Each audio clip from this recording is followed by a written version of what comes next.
whistle the live stream here from Lombard Studios. Oh, you want me to say it now? Yeah. Oh, okay. Straight out of Lombard. Because we've been here for years. For a year. 2 years? I've been here. Has it been 2 years? How long have we been doing this now? You've been doing it. I've been doing it forever, so. You've been doing it way longer than me. Yeah. Way longer than me. Back when the Dust Bowl was still around, folks. So.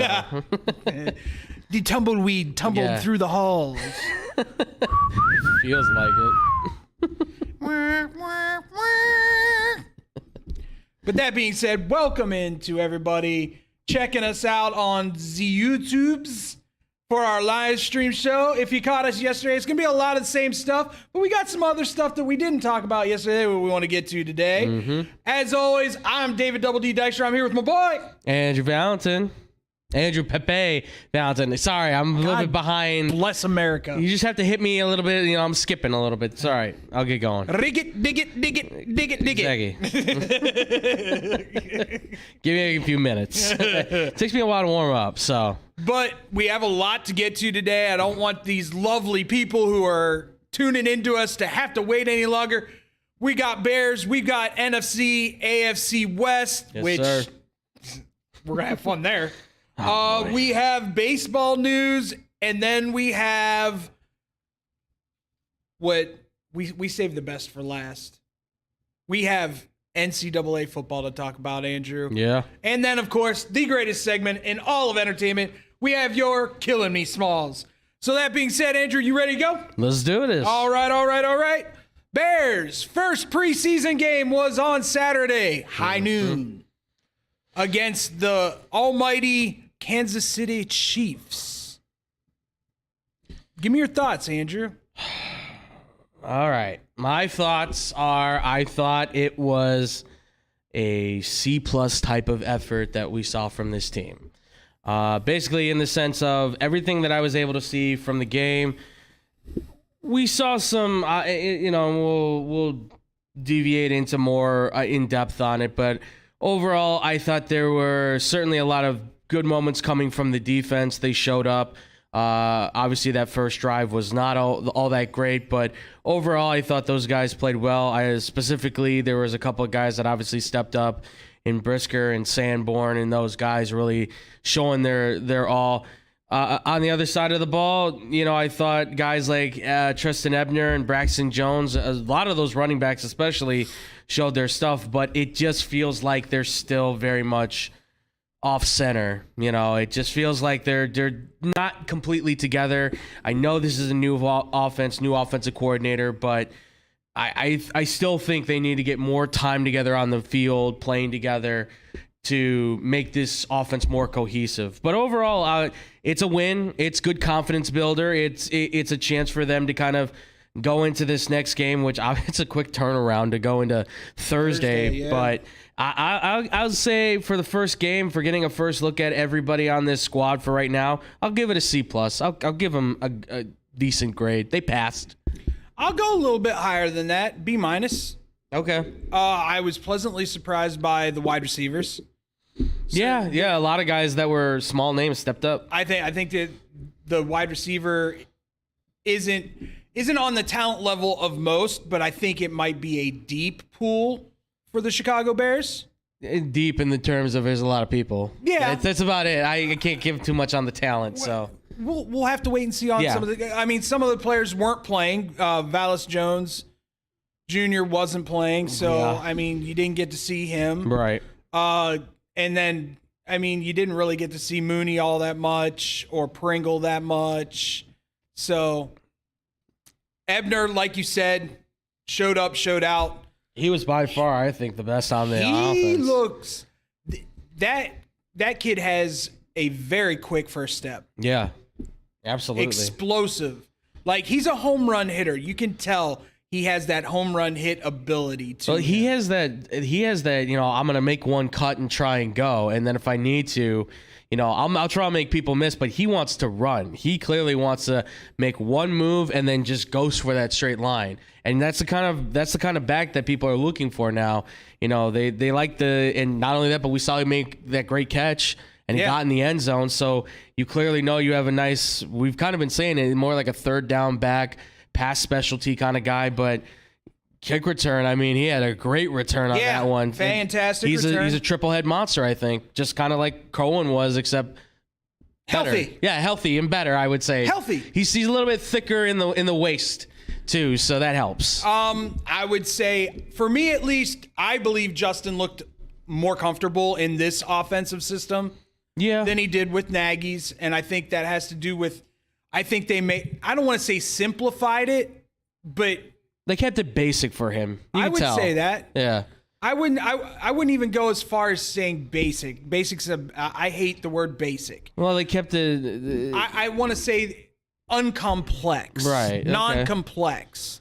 You've got your reads. If the reads aren't there, you do what you got to do. Right. That being said, let's turn it to the defense.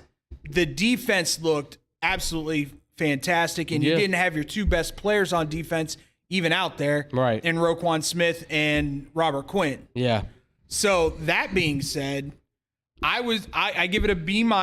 They won the game. It is against the Kansas City Chiefs, and when God Almighty himself, Patrick Mahomes, was in, he did move the ball down fairly easy. He did what he does best. Once again, I'm gonna kind of preface that by saying that was the first drive of the year. Right. You're still kind of just shaking off the rust. So if that's him shaking off the rust, then geez. I mean, like, what we say he hit 8 different receivers in that one drive? Something like that. That's ridiculous. And he got in the end zone like it was nothing. Yeah, so like Buddha. Yeah, I still think that was a message being sent to a certain wide receiver that made some comments about his quarterback being the most accurate. Hey, listen. I'm not saying Mahomes is the most accurate, but I think there was a message being sent there.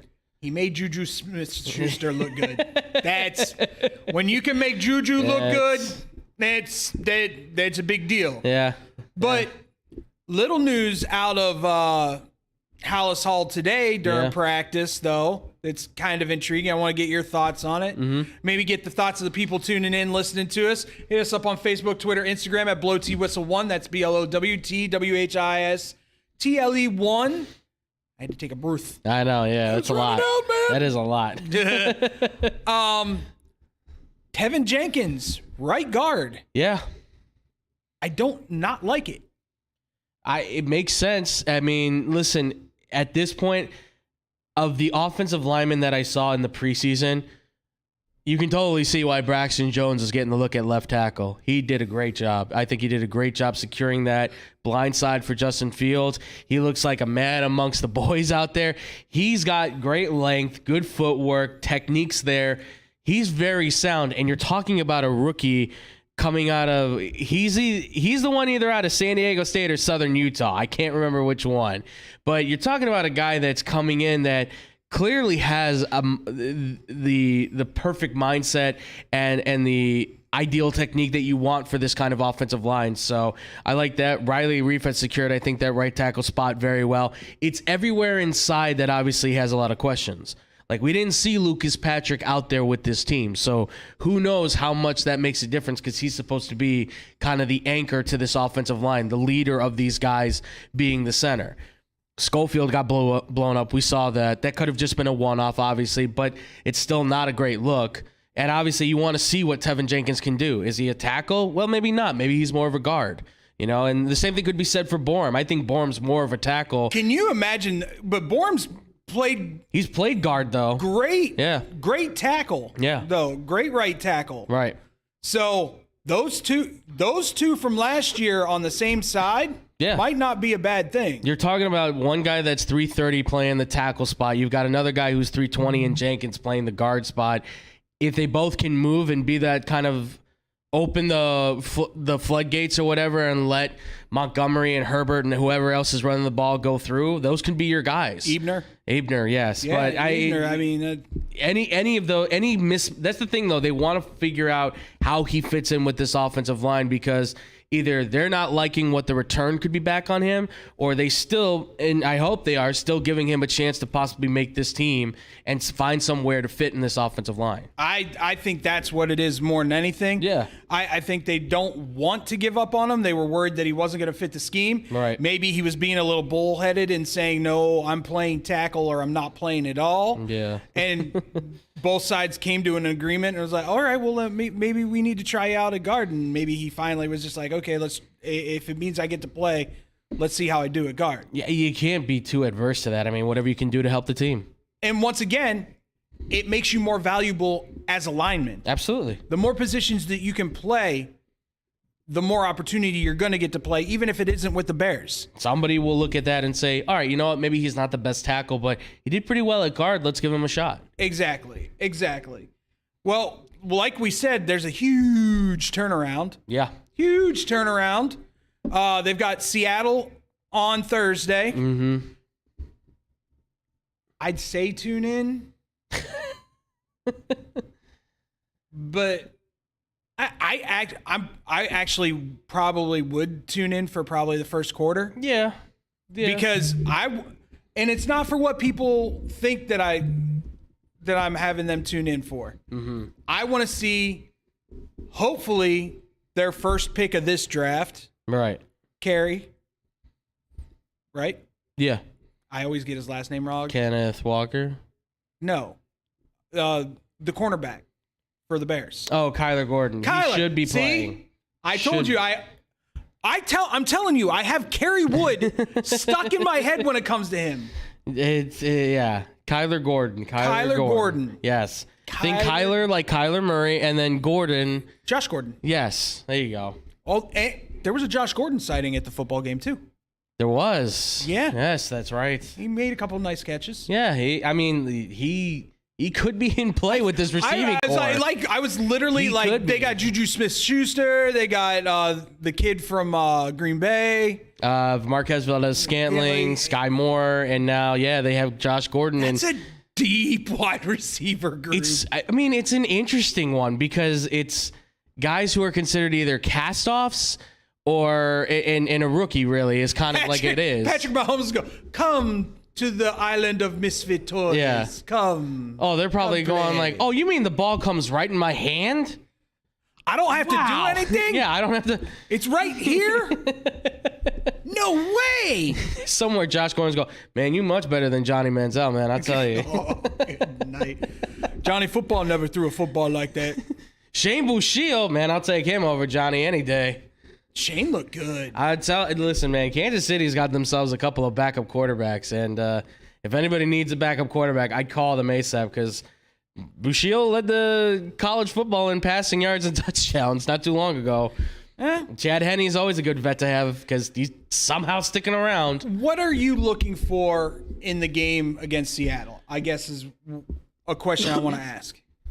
I think what I want to look for in this team, in this game for the Bears, more than anything, is more cohesion from the offense, if you will. I want to see more continuity between the players. I want to see the first team out there, the guys that they feel are going to be that first set. When we see the Bears take the field, that first series on offense, I want to see the guys that they feel most comfortable with being out there.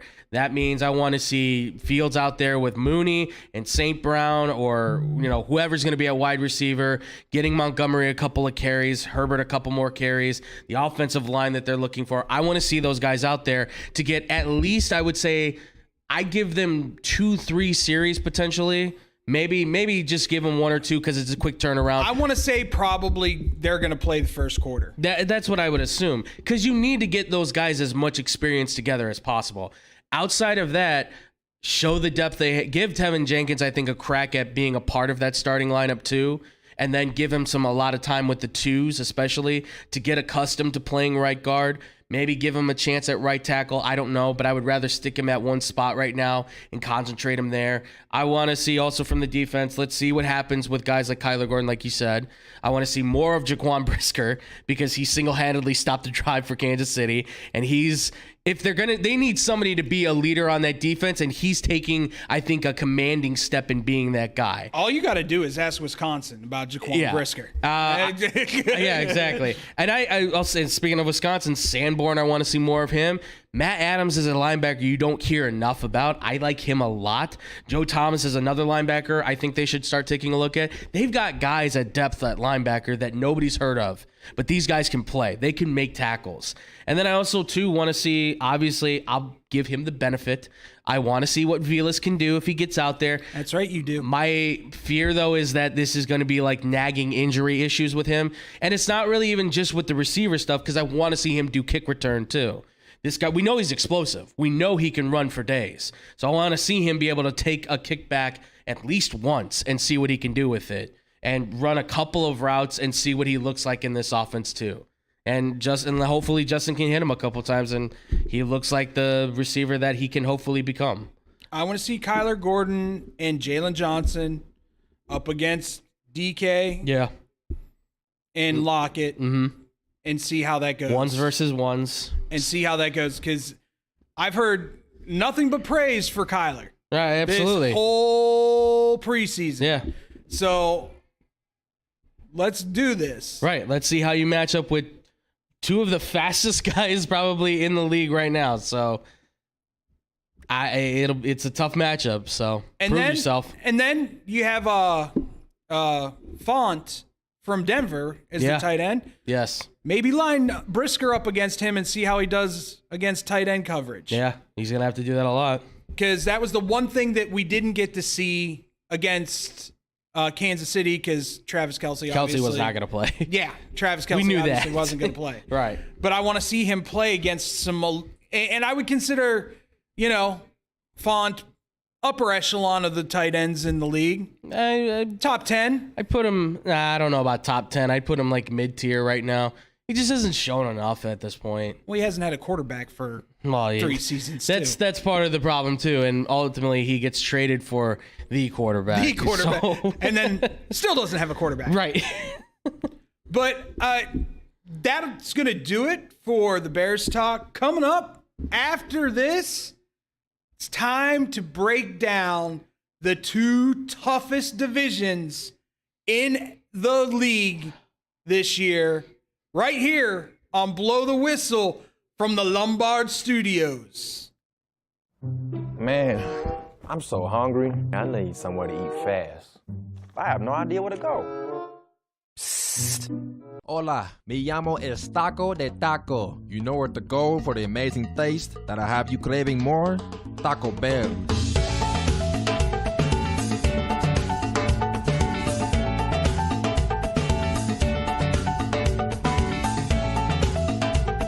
Can I get 20 tacos, please? You got it.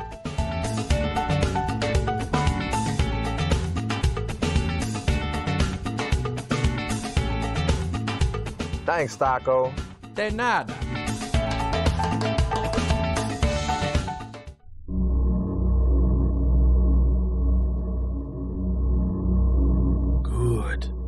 Good. That's it. Eat the tacos. Taco Bell. Live más. Hey, watch your mouth. Wine. I'll just put a quarter in the swear jar.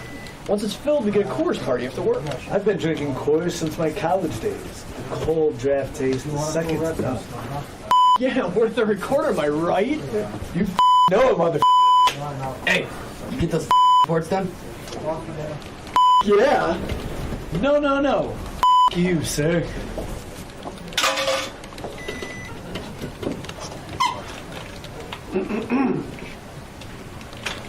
Attention, employees. The staff meeting, scheduled for this evening, will now be held tomorrow early as That is all.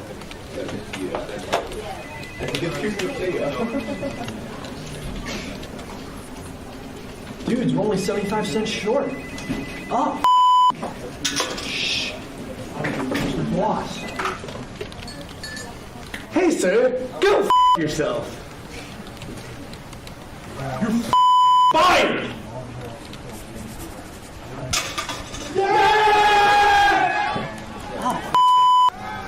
I still get beer.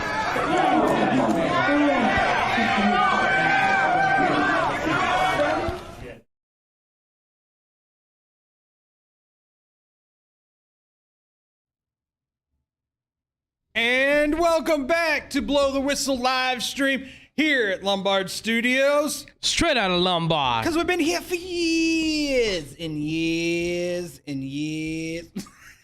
A lot of years. Lots of years. Lots of time. Lots of time. That being said, are you mentally ready for this? I wasn't really ready last time, so... Oh, God. Talk about painstaking. Talked about this yesterday, and it was hard, Yeah. so... All right, we are about to preview the NFC West and the AFC West. We shall start with the easier division Please. in the NFC West. Yeah. Do you see anyone dethroning the LA Rams?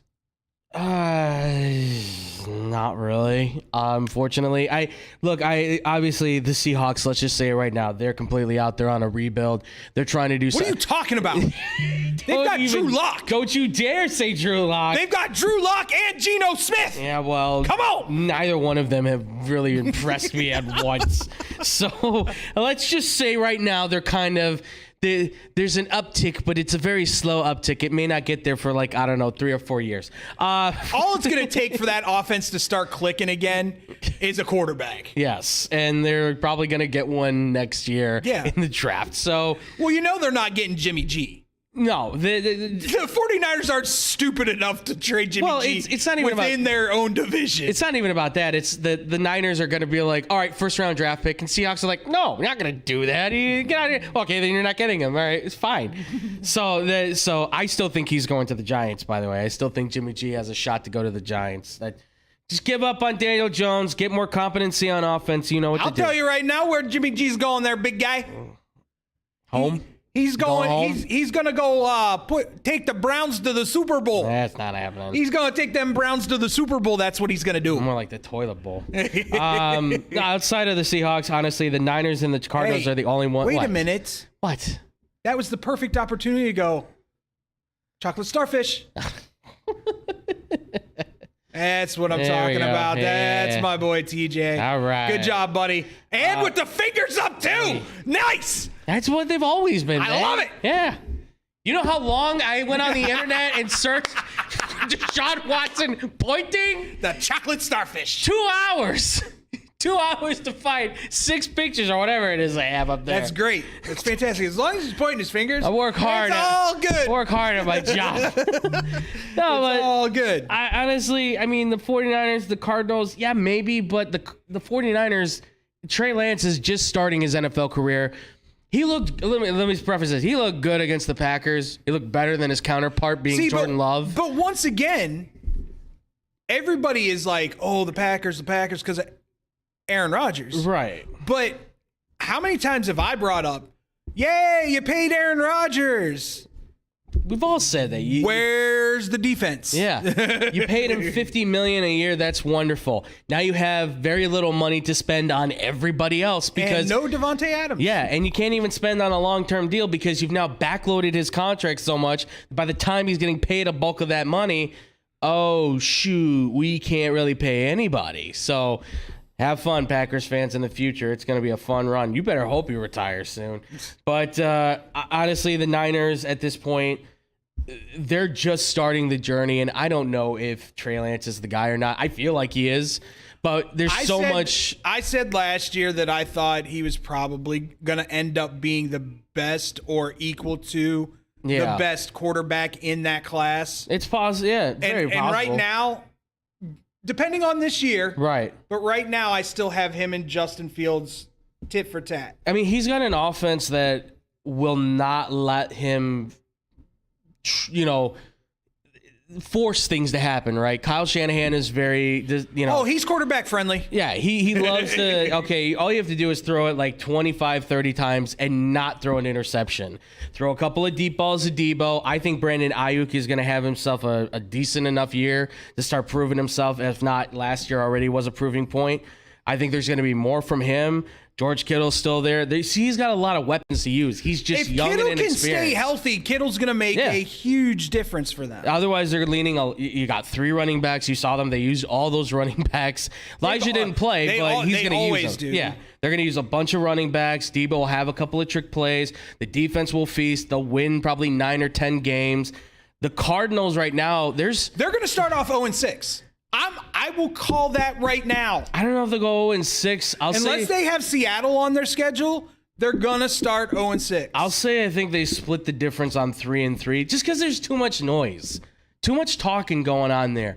Obviously, Kyler Murray got his contract done, and then it's homework clause, then no homework clause, and then Debo is obviously getting suspended for 6 games for testing positive for substance abuse policy, and now you've got Marquise Brown getting arrested, and I mean, at least DeAndre didn't come out and say it was because of a hair fungus. Yes, ringworm or whatever.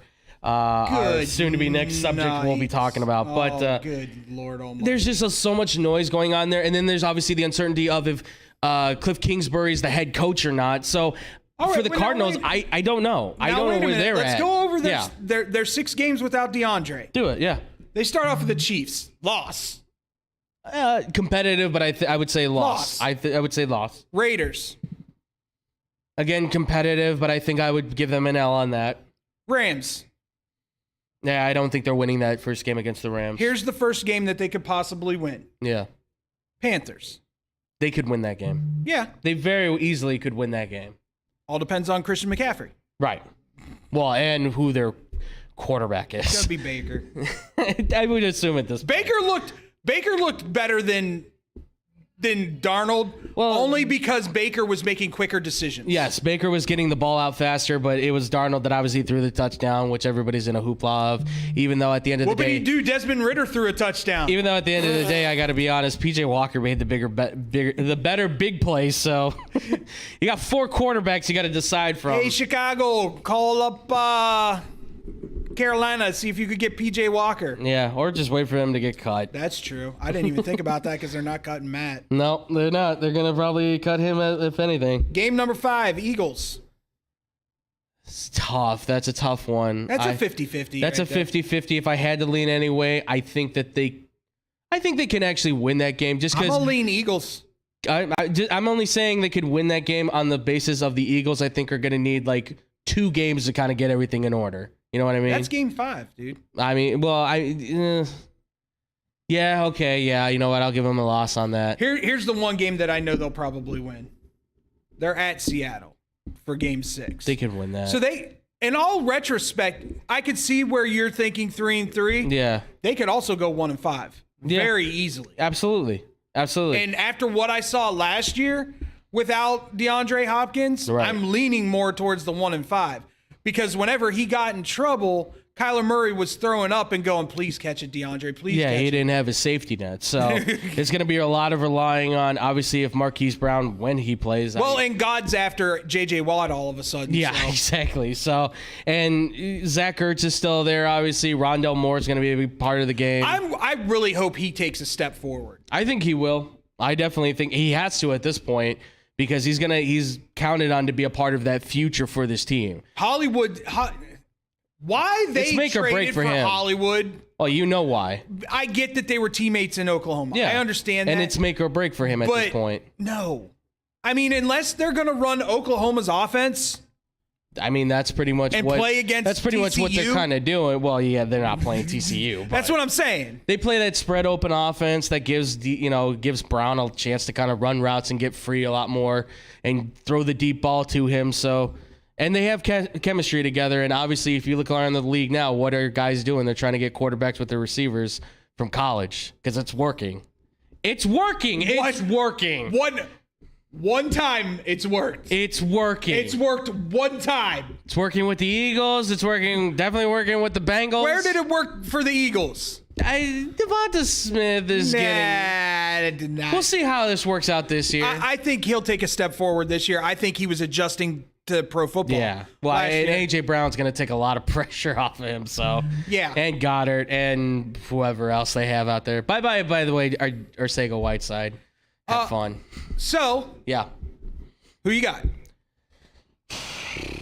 I'm gonna have to go with the Rams. Listen, I know we didn't talk a lot about them, but come on, you said this yesterday. You asked us if they got better, if they upgraded with Bobby Wagner over Von Miller, and I said it's not about really up. I think that where they upgraded was pass coverage over the middle and a run-stopping linebacker in Bobby Wagner. They just lost pass rushing from Von Miller. So they didn't really lose anything, but they didn't gain too much. It kind of equaled itself out. And here's where they got better. I think Allen Robinson's way better than Robert Woods. I totally... Way better. And the scary part about this is, okay, yeah, go ahead. Double cover Cooper Kupp. Right. See what happens with Allen Robinson then. And they got Van Jefferson, and they got Tyler Higbee, and they've got 3 running backs that can catch the ball and run and they may have OBJ. And they may have OBJ if he gets healthy in time. Where is... We joke about it all the time, but it's starting to get... Like, where's the salary cap? Does it just not exist in LA? What's salary cap? Exactly. It's ridiculous. I will say they're very good at manipulating the cap with backloading contracts, front loading. Yeah, they find every way to make sure that they're making just enough money to keep themselves underneath so they don't get penalized. Underneath that picks. Mason-Dixon line there. All right, do you want to knock on wood, do a prayer to the holy man before we go into this next one? Thumbnail spot there. Yeah, sure. Yeah. All right. Time to preview the AFC West. Not up for shut up time. Phew. Oh man. You want to start? Because I don't want to start. Listen, you could legitimately say 4 of the top 10 quarterbacks in the league are in this conference. Yeah, you could. Legitimately say by that. some people's standards, that is true. If I'm not mistaken, I mean, there's some that put their top 10 quarterbacks out there, and all 4 of them are in there. I don't want to play in this league if I'm a defensive player. No, I'll retire. Thank you very much. Goodbye. This is tough. This is tough. There's a lot of firepower here. Let's all right. So let's just do this. Yeah. Let's start off with the team that made the biggest splash in the offseason with the Denver Broncos. Yeah. You got your next Peyton Manning. Huzzah, huzzah. And as my son kept saying to me on our vacation, Broncos Nation, let's ride. Come on, man. That's a good one. That's a good one. It's a good catchphrase. Put it on a shirt. People can get behind that.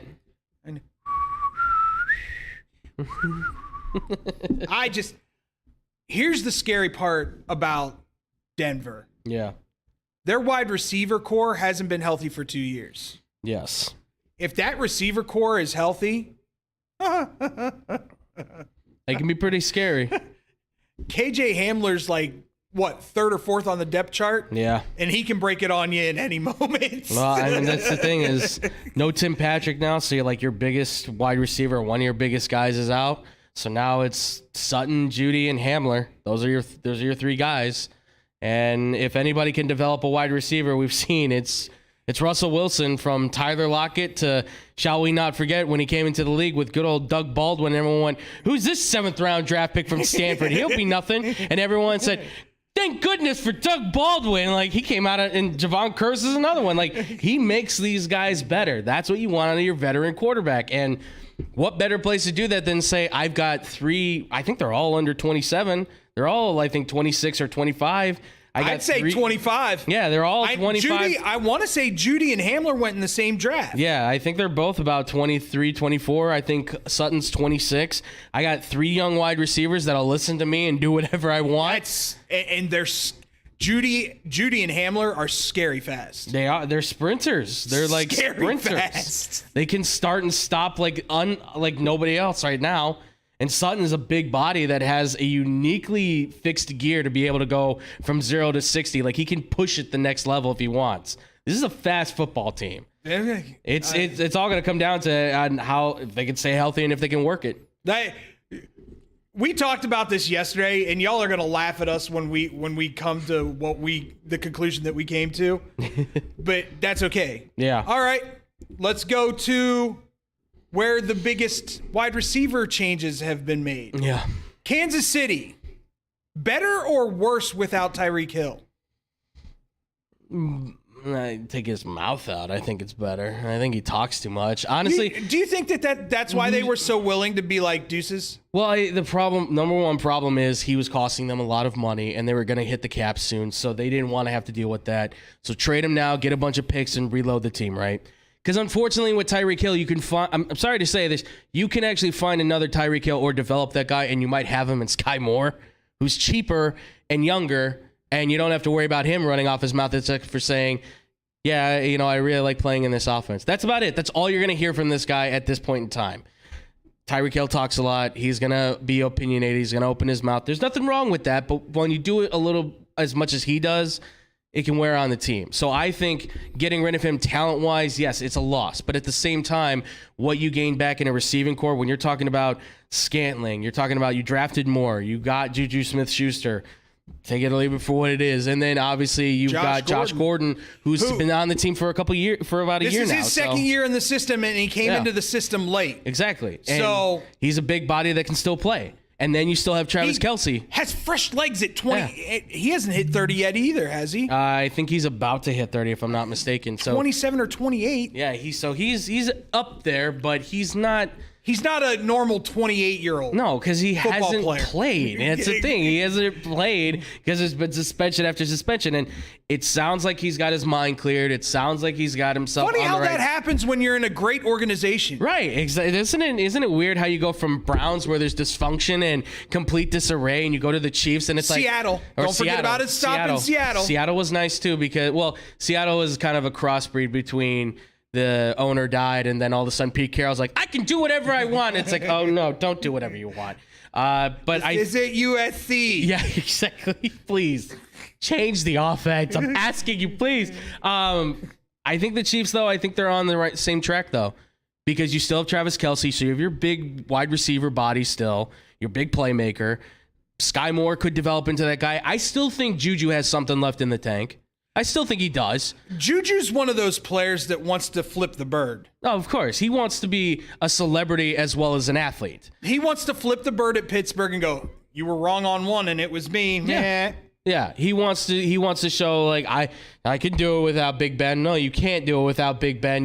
All right, I can do it with Patrick Mahomes though. Yeah, you can. Of course you can. Because Patrick Mahomes is more accurate and more mobile. But I think this is also good for him too because this also gives I'm not saying the Steelers didn't give him any kind of structure, but I think once you saw Big Ben was fading away, I think he saw that there was a lack of strength at that team. There was a lack of leadership in the offense. Yes, exactly. In the offense. And this is where Kansas City helps out a lot. So not only did you have Big Ben deteriorating, but then you also had Pouncey retire in Pittsburgh. Yes, and that hurts. And Pouncey was the leader of that offense. He was a voice. He was very vocal. He did not care who you were. He was going to fight you. But, I mean, listen, you look at the Kansas City defense, too.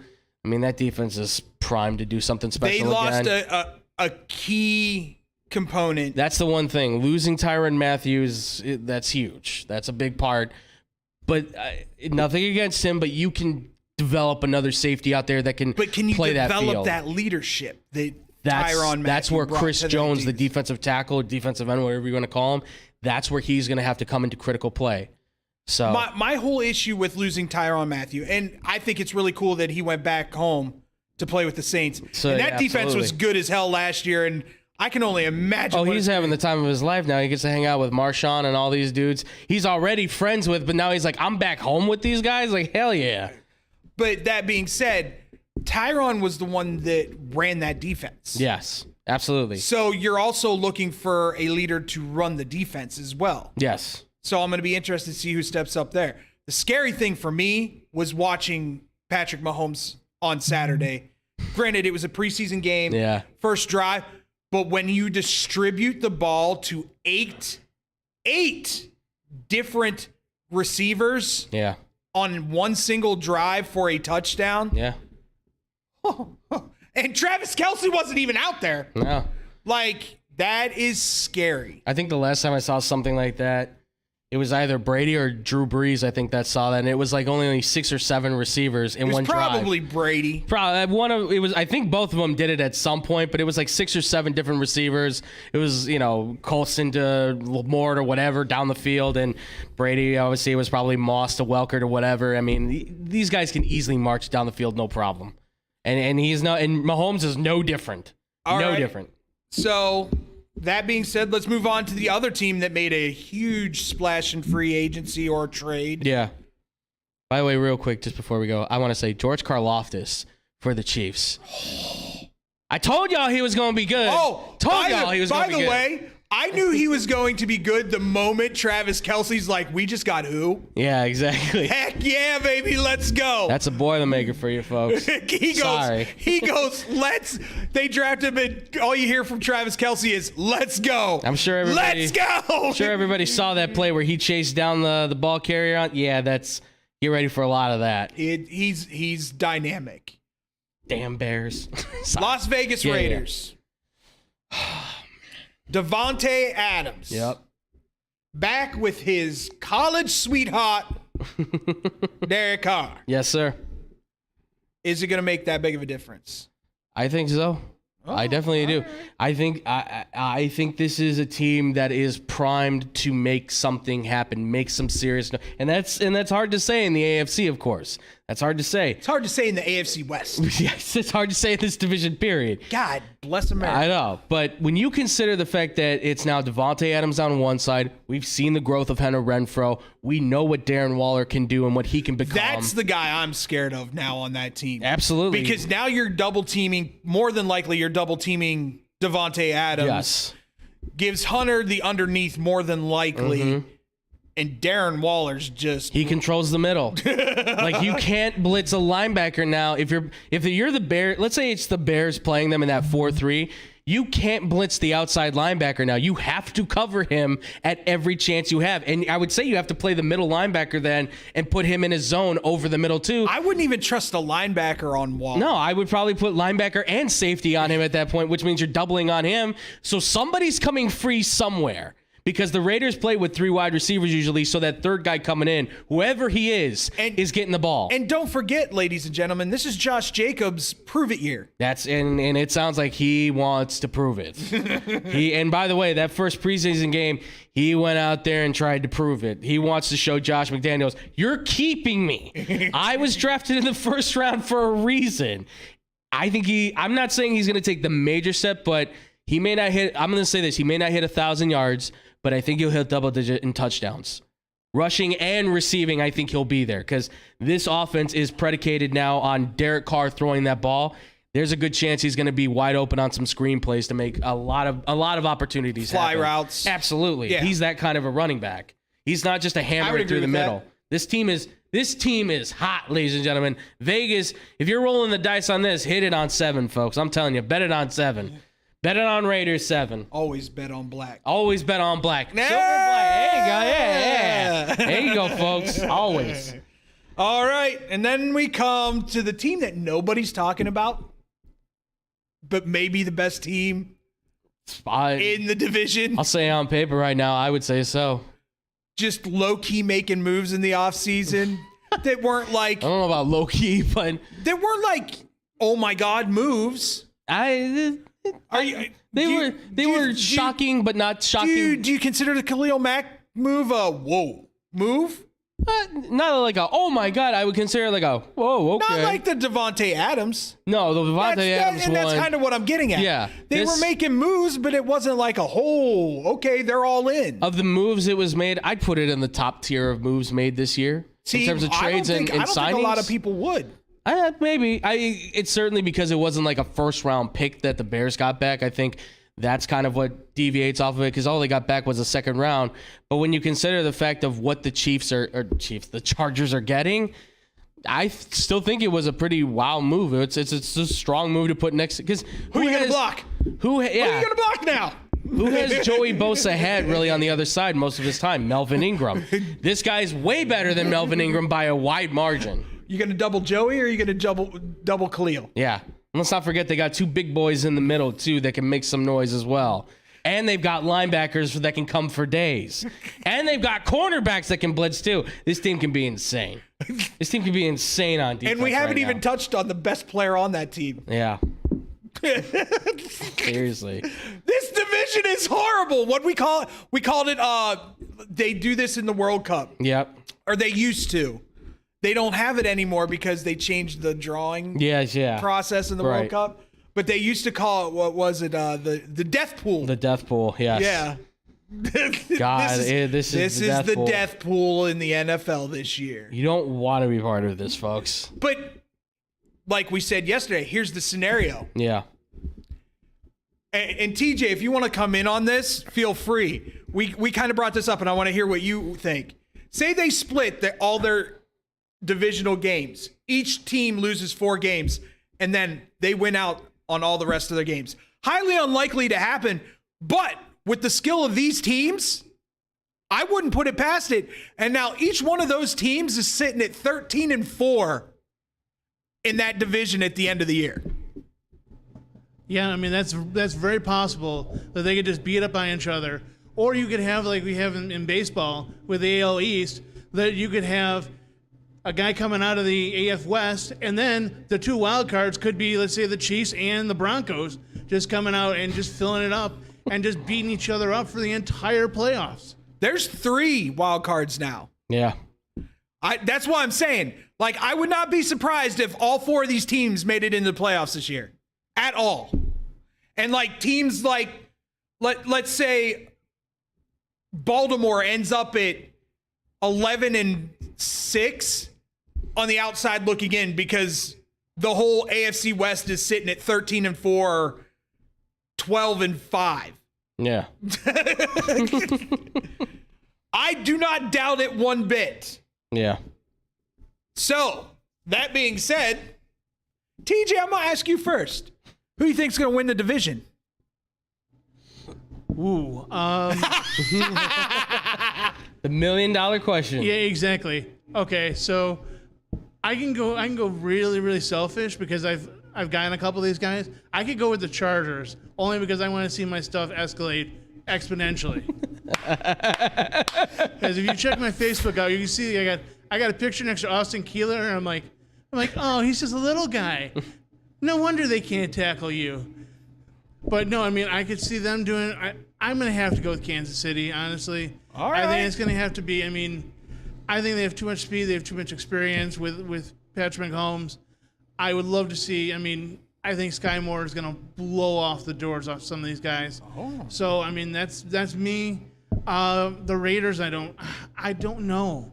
I mean, there's all this talent here, and I think maybe even Denver is probably maybe a year away, though. I think that's probably going to be your basement in that. Denver's team is all going to be predicated on those wide receivers staying healthy. Absolutely. If those wide receivers stay healthy, the NFL's in trouble. Yeah. And let's not forget, they still have Javonte Williams and Melvin Gordon coming out of the backfield. Yeah. So Wilson's going to have himself a couple of breaks here and there. Who you got, Andrew? I'm sticking with my answer from yesterday on the radio. I'm going to say the Raiders. I say it right. The Raiders, ladies and gentlemen. I think the Raiders, they got the greatest organization in professional football, and I truly believe that they just win, baby. That's all it's going to take. It's my Al Davis impression, folks. Or you could go a little Madden with it. I mean, it is the Raiders. Well, you see, Derek Carr throws the ball here, and then he goes to Devontae Adams, and they could go to Gore. It's right over here with the tight end. He come up, and boom, right up the middle. It's just great. It's just Raiders. It's just really good. I think they're gonna win. So. Because I also forget, too, I mean, nothing against the Chargers or anything. I think they'll probably finish third, but we forget Derwin James is still holding in right now until he gets his new contract, so he's not in camp yet. That's one of the concerns. I think the Chiefs will probably be in second because they got Orlando Brown back now. Their tackle, thank God, and he still needs a new contract, and I'm sure they'll give it to him whatever he wants. But Denver, I think, is going to be at the bottom. But I'm saying all of this too, saying they probably all finish with winning records. Like they all probably have a push for the playoffs at some point. So that's how I see that. I'm telling you, man. It's hard. It's hard. It's all I want. I want every single one of these teams. Like when I thought about this, exactly what I wanted to have happen was they split every single game in the division and then they win out. That's what I want. Make this happen for the love of all that is good in the world, football gods. Because that would be great. Drive the NFL that and the NFL scheduling committee nuts. Fantastic. They're like, oh my God, we made the schedule. We thought this was going to play out right. You idiots. Everybody can't win all the time. No, they can win all the time. It's okay. So you want the entire group to be like 9-8, and then be like, who's gonna go to the wild card? Oh, we'll have to have another wild card match to go to the wild card match. Yeah, right. Well, I'm gonna stick with my pick from yesterday, and we're going with the Chargers. Okay. Because I think Justin, and I call him A-Bear because that's how you should say it, sir, instead of Herbert. Yeah, but Justin Herbert's the way it's Listen, pronounced, man. And you don't want to be compared to Bobby Haybear. So. Listen, that man lived off that name and still lives off that name in New Orleans. Bobby A-Bear. You knew it was Herbert. He just went with A-Bear because he was playing in New Orleans. My name is Bobby A-Bear. For the Breakers. I'm the second cousin of Bobby Boucher. Have you heard of him? Bobby Haybear, we love you. It's just this guy is Herbert. Sorry. Justin Herbert, I'm going to say, has an MVP caliber season. I can believe that. And takes that even that next step to being an elite quarterback in the NFL. Yeah, he's the number 2 quarterback out of his draft class right now.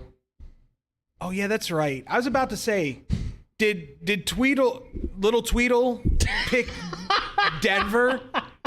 Oh, I'm gonna pick on him because he ain't here. And he forgot to tell us that he wasn't coming. I know. So that's on you. That's on you, Tyler. I don't remember what he picked. He picked Did he the pick Raiders. Denver? No, he picked the Raiders. No, he picked the Raiders. It'd be great if he picked Denver and then all 4 of us would have a different team. Yeah. That'd be no, I'll pick the Raiders. A little credit to Denver. They did get Randy Gregory. We didn't talk about the defense. Their defense did get better. They still have Justin Simmons, one of the most underrated safeties. Plus, you have the OC from Green Bay there, right, as your head coach now. So Hackett, which is, by the way, for those who don't know, that is Paul Hackett's kid, who coached with Bill Walsh. So Bill Walsh's magic now flows through in Nathaniel Hackett. So, and we've seen how that works with small quarterbacks who happen to be in West Coast offenses. It works. It can happen. Are we saying that Jerry Jeudy's the next Jerry Rice? I'm not saying that, but somebody might be saying that. And they've been known to do pretty well with, quarterbacks. Yeah, just a little bit. Just ask the last great Notre Dame quarterback. I believe it was. There hasn't been one since. Bill Walsh, who once was quoted as saying Paul Hackett may be one of the great quarterback whisperers to come from his coaching class, but then somebody requoted that and said, everybody that came out of your system was a great quarterback coaching guy. Come on. It's unfair. Yeah. So Nathaniel Hackett, this is going to be fun. I can't wait. Every game should be prime time. Oh, absolutely. Sunday night or Thursday night. Yeah. I'm screw watching. it. Go Saturday night. Go against the NCAA. We don't care. You will crush college football. No, wait. They've got Monday night. All right. Thursday, sorry. Sunday, and Monday. Give us Monday night, so then when we do the radio show Monday, we can go in and have happy moments. So. All right. So you heard our picks. Tell us what you think. Tell us if you think this division is just gonna mow on themselves and kind of destroy each other and not be able to play. But when we come back, somebody used PEDs on a fungus in his hair. We talk about that next here on Blow the Whistle live stream.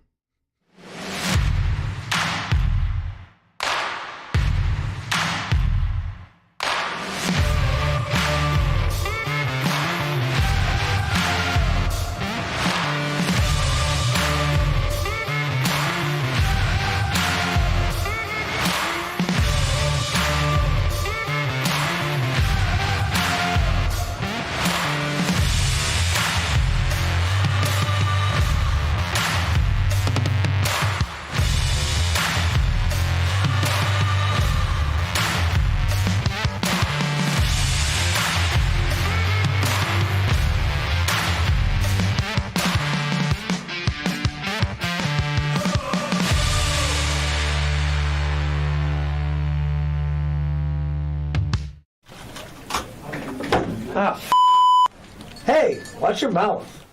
Why? I'll just put a quarter in the swear jar. Once it's filled, we get a Coors party after work. I've been drinking Coors since my college days. The cold draft taste, the second stuff. Yeah, worth the recorder, am I right? You know it, mother. Hey, you get those reports done? Yeah. No. You, sir.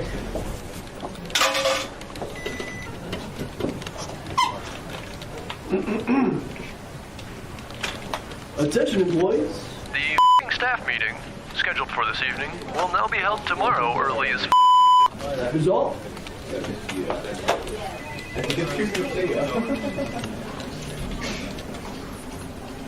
Dudes, we're only 75 cents short. Oh, shh. Mr. Boss. Hey, sir, go yourself. You're fired!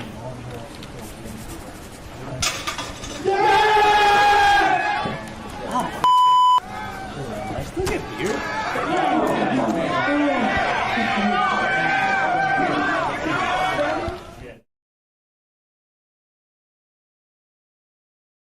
Hey, what's up? I hope my mic wasn't live. Woo, that'd have been bad.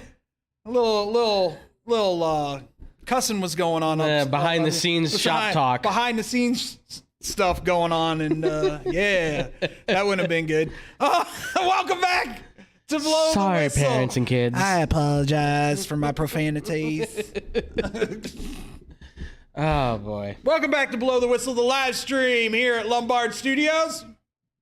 Straight out of Lombard. Oh my God. Sorry. I was getting ready for the next story. That's all right.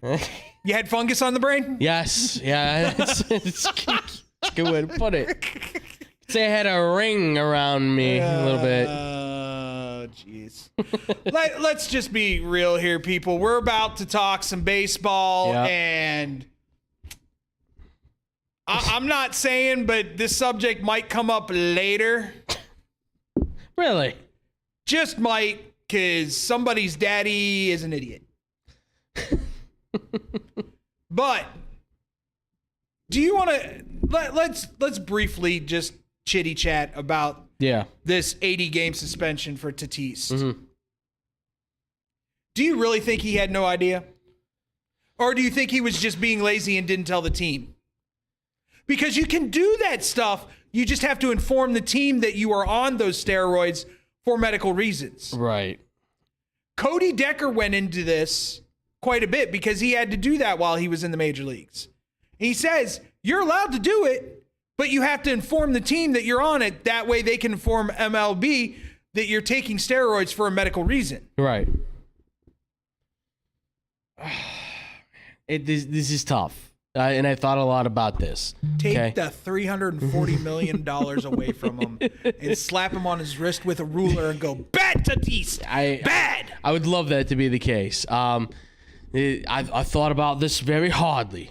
This means a lot to me. Sorry, that's Stephen A. talking out of me. Honestly, I think I think there's a good chance he did possibly take this and maybe didn't know about it. Because I'll be honest, I mean, listen, as an athlete, there are times where you just sometimes you find something that is going to help you with whatever issue you've got going on, and you take it, right? Was this really a thing where you're taking it? We didn't have this kind of stuff when I was an athlete. You had steroids. You shot it in your butt. That's it. Well, yeah, but now you have a list of different things now that are clearly on this, like, do not test positive for these things, or you will get busted and you will be suspended. Right? Like every league has that now. Yeah.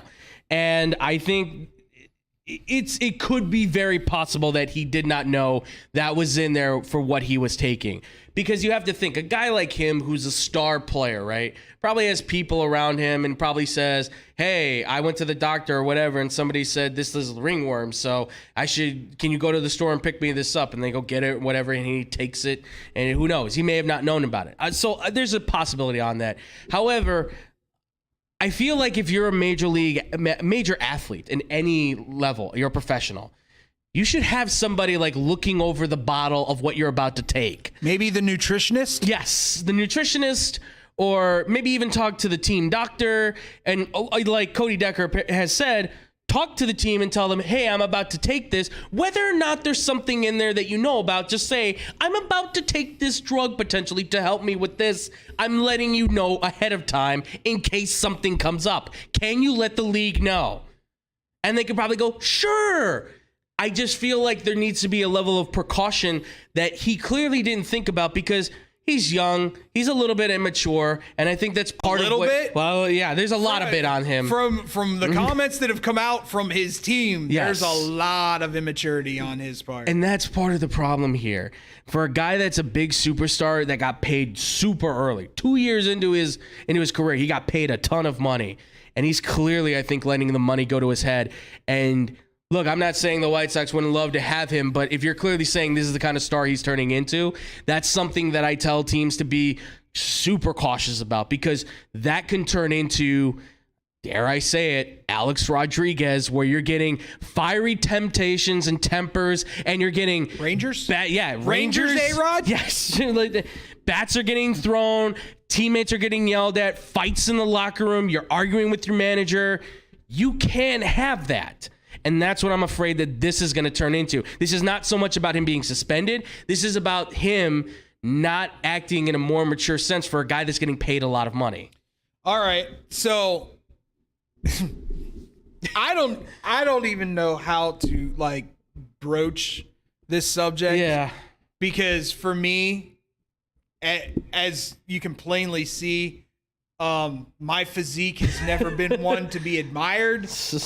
Mine was at 10 for those. I wasn't until I hit puberty. I literally went from a 14 slim to a 14 husky in a summer. That just yeah. But that being said, I've never been. I was always the catcher.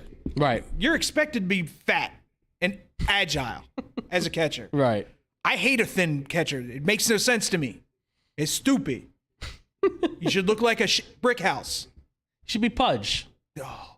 Be Pudge. Not too fat, but a little bit of Yvonne? Yeah. Yes. God love you some Yvonne Rodriguez. Molina's got a little bit of a something going on. No, you know who has it. Who was that? The catcher from the Astros. Yeah, he's got all that, and then he swings all of that, and the ball goes out of the ballpark. Oh, God bless Sorry, you, sir. not Estrada, whatever your name is. Estrado. I will say this much. I hope he takes this 80 games and reevaluates. Absolutely. Because he obviously loves the game. For sure. So take these 80 days, reevaluate your priorities and what you need to do to become. Because a lot of these guys then take a turn for the better. Yeah. And become really great teammates along with players. Absolutely. As well as players. So yeah. I can only hope that happens because he's talented. Well, and you've got a guy like Juan Soto, who obviously there's a lot of people that Juan Soto's begging for this guy to be mature. Especially now, please God. The Padres are in a bit of a slump right now. He's in a slump. Getting him back in the lineup is only going to help that team that much more. And Juan Soto's a class act kind of guy. I mean, I know this whole thing, some people are kind of whoa, you would pass on that kind of money with the Nationals? Yes. Kind of greedy man are you? It's well, dude, he's trying to look out for his value. Ladies and gentlemen, Juan Soto is 23 years old. 23. No matter how long this contract is, 10, 13 years, doesn't matter. He's still going to be able to make another huge ass contract after it because he's not going to be over the hill. Yeah. He might actually even be in the prime of his career. Very true. Guy is one of the faces of baseball. You have to understand that. Oh. So, what scares me a little bit, it scares me, but I'm also glad too. I don't know if you saw his father, Fernando Tatis Jr., who's obviously, we know him, very prominent ball player, was a great ball player for his time. He came out and obviously kind of blasted the MLB a little bit about the whole situation and how they've handled it. But he also said, too, he made a statement saying that this was a catastrophe and that this would be a hit on his career potentially of his popularity and how people would think of him. So I'm hoping that his father's words in that sense carry some weight over to him to say, Not the other stuff. yes, not the other stuff that MLB got this wrong and they're handling it improperly. I'm hoping that I'm not talking about that stuff. Oh no, The idiocracy. yes, yeah. I'm just hoping that Dad's words can somehow be like, damn, Dad's right. Like, this is gonna hurt my career, so I better start like acting my age and acting like an adult instead, of acting like a child and acting out. Because I'll tell you right now, Alex Rodriguez is a guy who I would say even up until the point that he got older, like not at the end, but towards when they won that last championship with the Yankees, he was in his 30s and he was still acting like a bit of a child at that point. He only looked like an actual mature adult at the very end in those last 2 years when it's kind of like, well, Alex, I don't think you got much left in the tank, so what are you going to do? And he kind of just walked off in whatever glory he had left at that point. So don't be Alex Rodriguez, right? Take a little piece of, if you watch The Captain, I just started watching that. Take a page from Derek Jeter and get it, because you can be the captain of that team. There's a reason they call him the captain. Yeah. You could be the captain of that Padres team, but you have to step up. Statistically, one of the worst shortstops ever. Yeah. Yes. But a winner. But he's a leader. He's a leader. He's a leader. He's a winner. That being said, Andrew. Yeah. I know you don't want to talk about it. Nope. Let's skip it. No. Fine. How them White Sox? They're good. They're good. And I say that reluctantly because they're bringing Hope back to the front door. She's knocking on the front door and and she's like, just let me in. I think we should talk. And I'm going to open it. I know I'm going to open it. And sure enough, she's going to kick me right in the nutsack. I know how Hope works. I know how this works.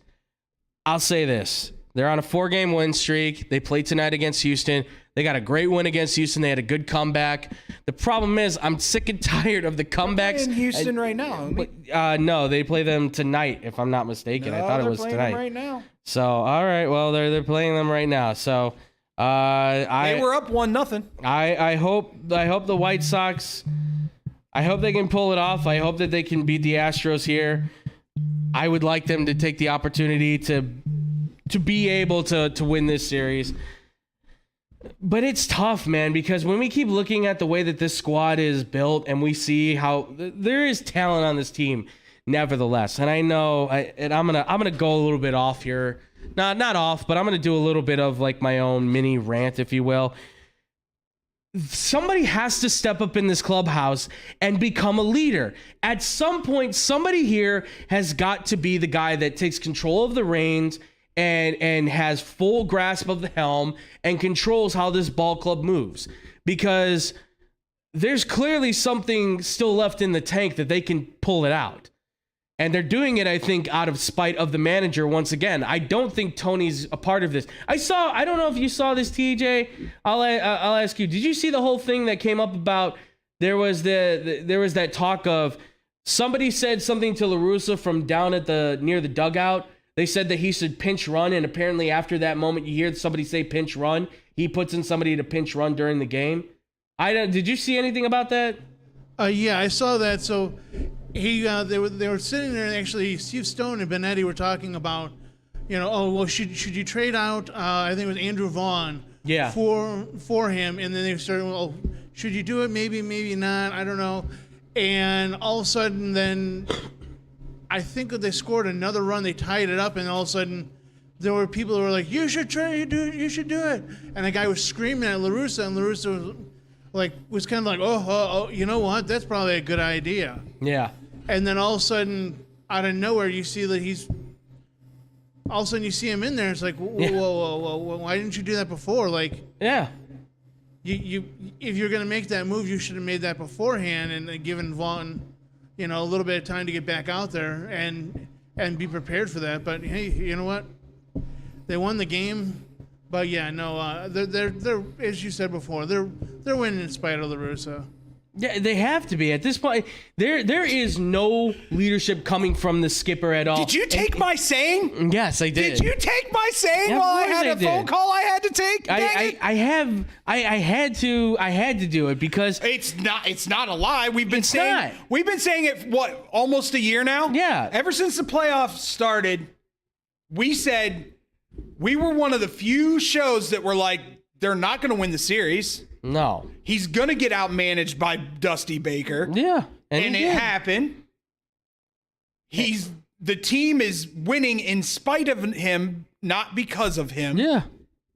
It's unbelievable. And it's happening again this year. So until they get rid of Tony Russa and hire AJ Przinsky, that's right, I said it. I'll put it out into the world. White Sox, nice. Hire AJ Przinsky. Yeah. He would be. You remember how everybody said it was kismet that Ozzie Guillen took over that team exactly when he did, and he was exactly the right guy? Yeah. This team is built for AJ. Attitude, outspoken. Yeah. Tim Anderson would eat AJ Przinsky up. Absolutely. Love it every minute of it, because AJ'd be like, let's go, boys. Be you. Go out there, have fun. You can't look at this ball team and tell me right now that there's any kind of chemistry, any kind of cohesion going on at all. Everybody's doing their own separate things. What's up with Lance Lynn? I think he's just out of funk because too much time passed at this point.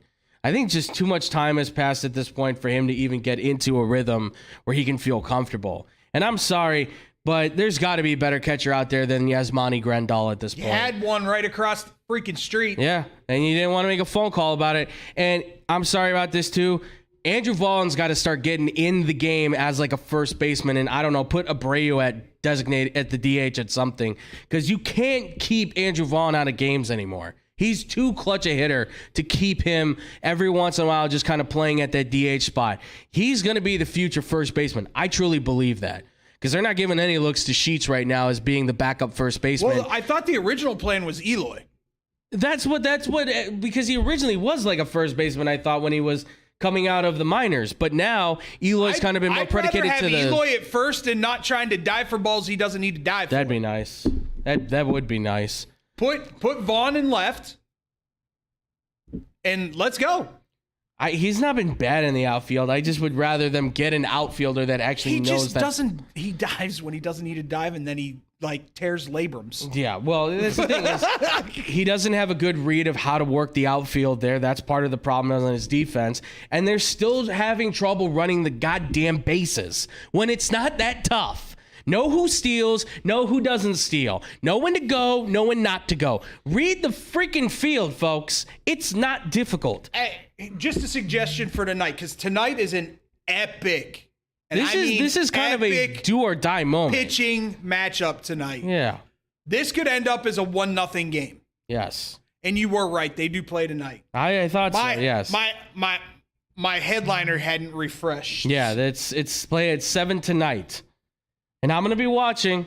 I'm going to be watching this because this is Cease versus Verlander. Woo. This is a matchup that we will potentially see farther down the line if the White Sox make the playoffs. If they make the playoffs. By the way, don't try to steal on Verlander. Just don't. Because you know what's going to happen? He's going to get you every time. Because he has the best connection with his catchers, and there is like a telltale sign on he knows everybody's little ticks. He knows when you're going. He knows when you're too far away. That's why he's one of the best in the game. By the way, Dylan Cease, you're never allowed to shave that mustache again. No, because he's gonna hopefully win Cy Young. It brings you power. Yes. It's like Samson's hair for you. It brings you oonga boonga. Look, man, you look like a 70s porn star, but you know who he looks like. You're pitching all the tail right now. You know who he looks like, and it was scary when they did the side-by-side. He looks like Freddie Mercury. He does. He looks like Freddie Mercury. If he would shave, if he would like really clean up the whole 5 o'clock shadow thing he's got going on underneath, he looks a lot like Freddie Mercury. Halloween idea, dude. Just saying.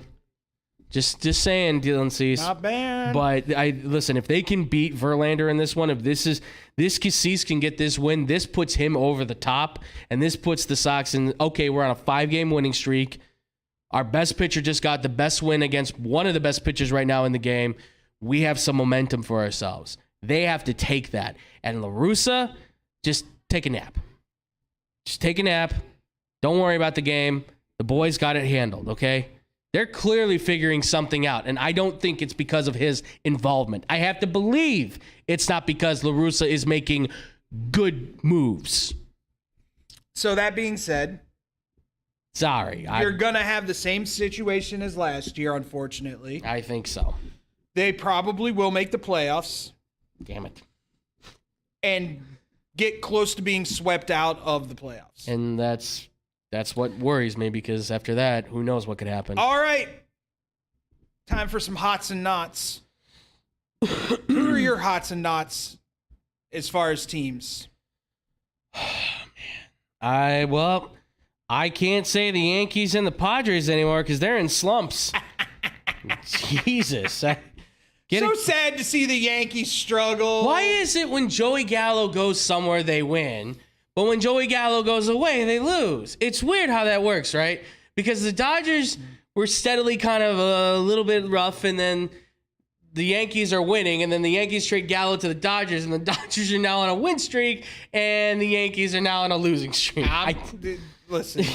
They're 2-8 in their last 10. Something weird's going on in Yankee world, too. I've never, ever seen Rizzo act the way he did the other night. There must be something more with the clubhouse that we're not hearing about.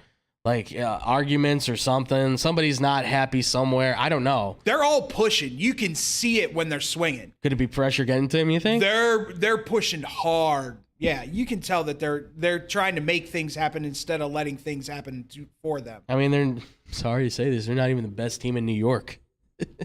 No. Because they're not even the best team in the AL. No. And I didn't think I'd say that at all this year, the way they were playing. Astros have a better record. Astros are better. I think the team that's always considered second best in New York in terms of baseball, I would say they're pretty hot. I don't think the Mets are going to Met this year. No.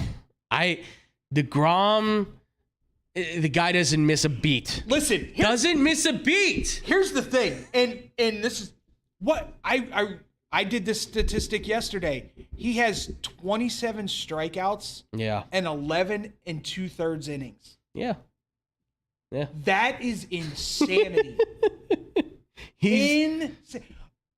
Never mind the fact that now you have this 1-2 punch. Yeah. That if you're in a 5 or a 7 game series, can go out there and win you 4 games. Technically, they got a 1-2-3 because Chris Bassett has not been too shabby for them either. I mean, they and Carlos Carrasco's another one that stepped up for them. What's his name? Taijuan Walker is another guy. He's got 10 wins on the year. They've got guys on this team that they're stepping up. Lindor's finally playing to his potential. Dude, the Lindor, Pete Alonso, Jeff McNeil, Eduardo Escobar, Starling Marte. We forget he's on the team. Marte is still doing his thing. I love Marte. Dude's hitting 290. I mean, come on. He's hit 12 home runs. See, and I don't even think they're the hottest team in that division right now. Yeah.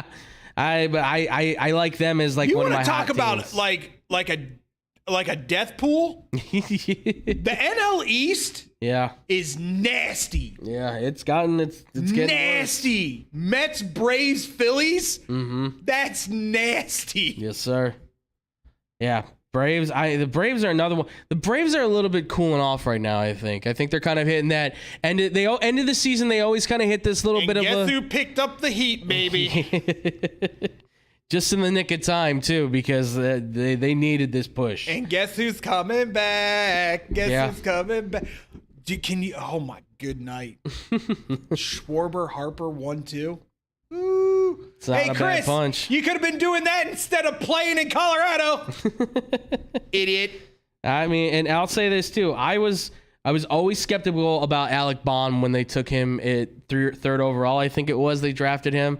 I was a little bit skeptical because I'm like, there's no way this dude hits a ton of wood. Now this guy hits a ton of wood. He hasn't done it lately, but give him some time. I think he'll be that next 30-run home run guy for this team. I think the Phillies are another team that's up there as the hot. Other ones I'm liking too. St. Louis catching fire.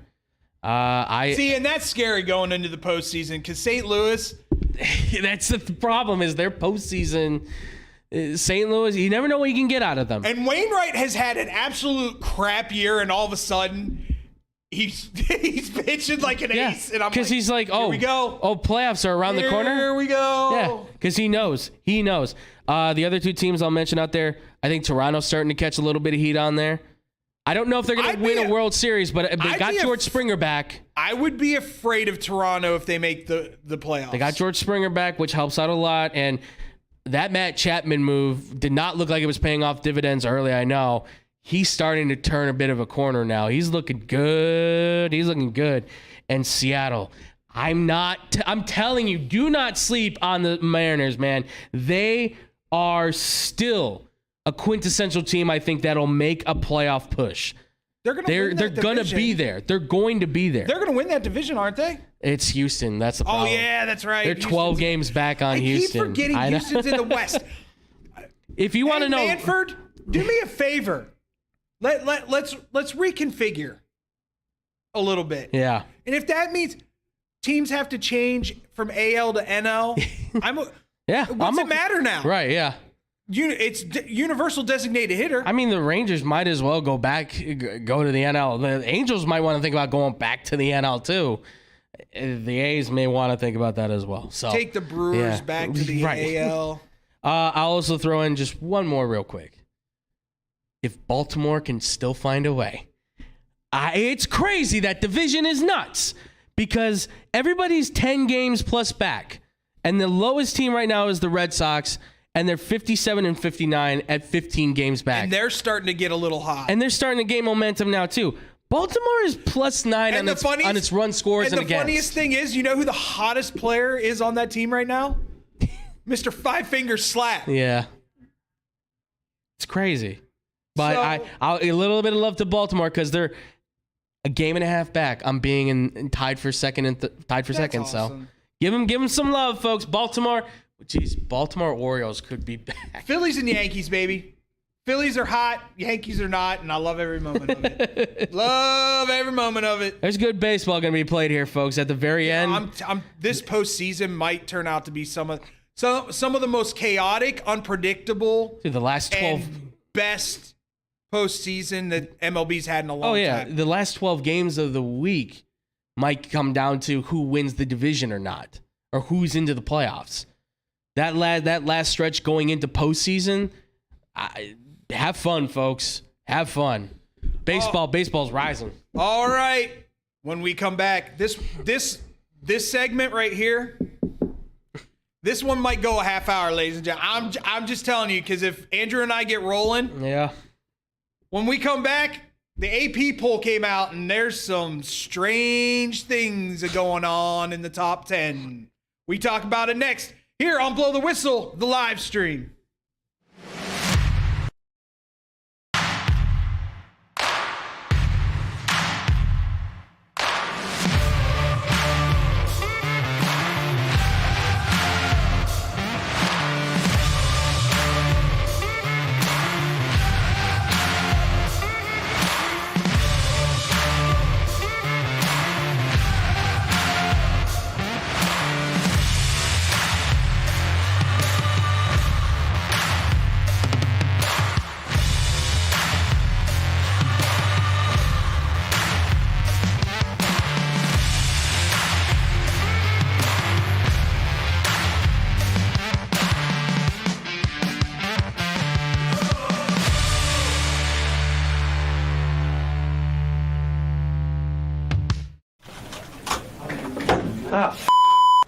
Hey, watch your mouth. Wine. I'll just put a quarter in the swear jar. Once it's filled, we get a Coors party after work. I've been drinking Coors since my college days. The cold draft taste is second to none. Yeah, worth the recorder, am I right? You know it, mother. Hey, you get those sports done? Yeah. No. You, sir.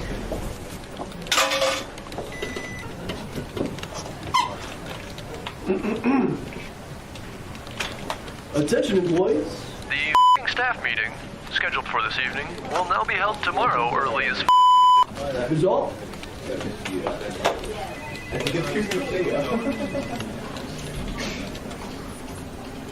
Dudes, we're only 75 cents short. Oh, shh. There's the boss. Hey, sir, go yourself. You're fired!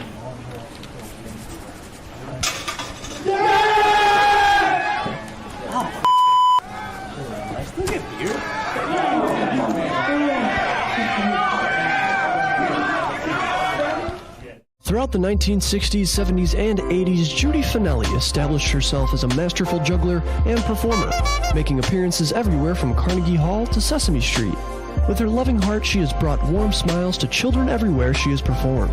She even started the San Francisco School for the Circus Arts, but shortly after, she was diagnosed with multiple sclerosis, and by 2004, she was completely paralyzed. In celebration of her accomplishments and to fight the illness that had crippled Judy, a group of students from the San Francisco Clown College have compiled the perfect holiday present for those who want to laugh and to help those struggling with the illness. The goal has been set at $1 million raised, with 100% of any dollar made to be donated to the Judy Finelli Fund, which is helping find a cure to multiple sclerosis. Visit www.circuscenter.org to make a donation or to purchase a framed naked clown photo or the full Naked Clown 12-month calendar. Remember, 100% of every dollar is donated and goes to fighting MS. The Chicagoland area has a large number of lonely dogs currently filling shelter pens, just waiting to find a family. Nothing adds warmth to a home like a wagging tail and a warm pair of brown eyes. If you are considering adding a dog to your household, visit the Anderson Animal Shelter, where adoption counselors can assist you in selecting your new best friend. Make your house a home. Adopt a shelter dog. To see a current list of adoptees, visit their website at www.andersonanimalshelter.org or meet them in person at 1000 South LaFox Street in South Elgin. Don't have room in the home for a new furry family member? Donations of toys, collars, and soft or hard non-perishable dog food are always accepted and are greatly appreciated. All animals are spayed or neutered and are waiting with tails wagging to find a loving home. Visit 1000 South LaFox Street in South Elgin or www.andersonanimalshelter.org for more details.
And welcome back to Blow the Whistle live stream. I'm not going to do it this time. Okay, cool. I wasn't prepared. Sorry. But couple interesting bits of news that we got while we were away. I know, crazy, right? All the time. It looks like Tyrod Taylor took a couple first-team snaps with the Giants today. Yes, you called it. He's only going to get superseded by a new quarterback at some point because that's what happens in all of his career moves. Here's what I'd say happens. I can't remember. Who's the head coach? Brian Dable. Dable. Here's what you do, Dable. Start Tyrod Taylor for the season. Eventually, he'll get hurt in either the first 3 games. Seems likely. Daniel Jones comes in and automatically becomes a superstar. Not going to happen. It's happened every other time Tyrod Taylor's gotten hurt. Yeah, but this is different. Those guys went to football schools. This guy went to Duke. Hey! Oh, I'm sorry. What, Colin? Did you not hear what Calipari said about Kentucky? He said it was a basketball school. And then Stoops' kid said, hold on a second now. Kentucky, I don't think, is just a basketball school now. Oh, it's not. Meanwhile, Duke is, in fact, a basketball school. Yeah. Come on. Daniel Jones comes out as a white guy for basketball? Yes, he's getting drafted in the first round. 6th overall as a quarterback out of Duke? I don't think so. I'm still not gonna let. He's young. I thought he was going to be great. I watched him in that bowl game, and I'll say this. I don't think the problem's really him. I think it was Joe Judge, in all honesty. And it could as soon as Joe Judge came into the loop, it was a problem. Let me compare him to a great quarterback that played for Penn State and really never got anything in the pros, in Christian Hackenberg. He got so punch drunk from being hit so much that now anytime he thinks he hears footsteps, he gets scared. Yeah. Well, I mean, listen, you probably know him maybe better than I do, but I always heard that I guess he had a bit of an attitude thing too. That I guess he kind of walked Hack? around. Yeah, Hack was a complete and absolute. Okay, yeah. I always heard like he walks around a lot like his chest is too puffed out and stuff. So I'm the greatest quarterback of all time. Yeah, that's why you didn't make it in the XFL. That's why you didn't make it in the Jets. Screw the XFL. Screw any other league that you played in, dude. Oh boy. You couldn't even play for the Jets. You're a coach. Congrats. Now you're playing baseball. How's that working for you, Tim Tebow wannabe? Yeah, you don't have Jesus on your side like he does. Jesus made me a tight end. Yeah, right. It works for some. Felipe Franks is turning into a tight end, so. Yeah, we'll see. Imagine that 1-2 punch, Felipe Franks and Kyle Pitts. And quarterback to quarterback to quarterback. They were teammates. Yeah. They were teammates. You know Kyle's just laughing his butt off right now. Oh, yeah. Oh, let me show you how to play this position, buddy. Thought he could beat me out for quarterback. Had to go to Arkansas. Now where's he at? You're right, Kyle. You're right. Hey! And speaking of college football, the AP poll comes out. Woohoo! And boy, were there some what kind of moments? Depending on do you want to look do at it like we did it yesterday? And I mean, just you want me to just rattle them off because I didn't get any kind of lower third on it. So don't rattle them off per se. But let's talk.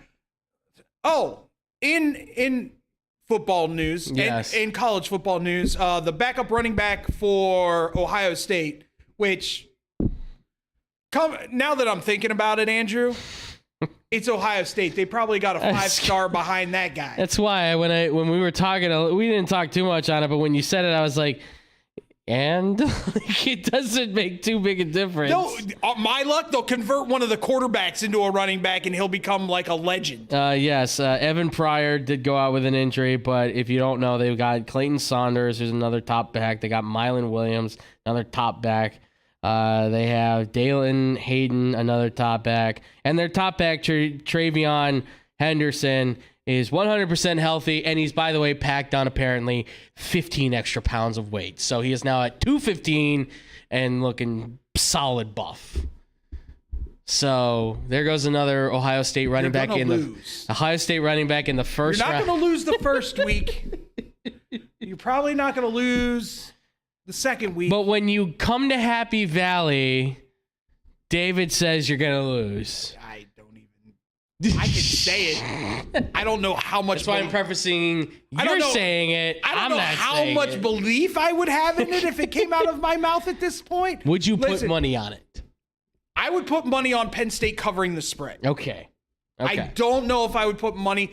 We talked about a game that's coming up because me likey stirring pots. You know me. Yeah, of course, yes. And it was, Alabama's the greatest thing since sliced bread, blah, blah, blah, in one of our segments today. So we were doing what we're doing now. Right. And kind of talking about the AP poll and some of the surprises and some the first three made a lot of sense to us. Yeah. Just like it did to them Absolutely. this morning. Of course, Georgia, Ohio State, Right. Alabama, that makes a lot of sense. Those are the three premier. Yeah, they're the top schools in the country by far. And then you had Clemson, Right. which was confusing to the hosts on the Daily Tip on BetQL. Check us out every Monday through Friday from 6 to 9 a.m. Eastern Standard Time. Yeah. But I brought up the fact that this is DJ Uiagalelei prove it year. Dude, quit clapping. We've said it so much that, like I said, it's been seared into my brain. And I probably say it in my sleep. I'm like the teacher that just repeats the same thing over Now, and if over. you So could the just- students to know. Now, if you could just get me to say Tua Tagovailoa correctly, My God, that was brutal when you Yeah. said that. I couldn't believe it. Yeah, for sure. That was not a good scenario at all. No, it was not. But anyway, Yes. so you have those at top 4. Mm-hmm. 5. Yes. Should I do what I did yesterday? If you want. Overrated.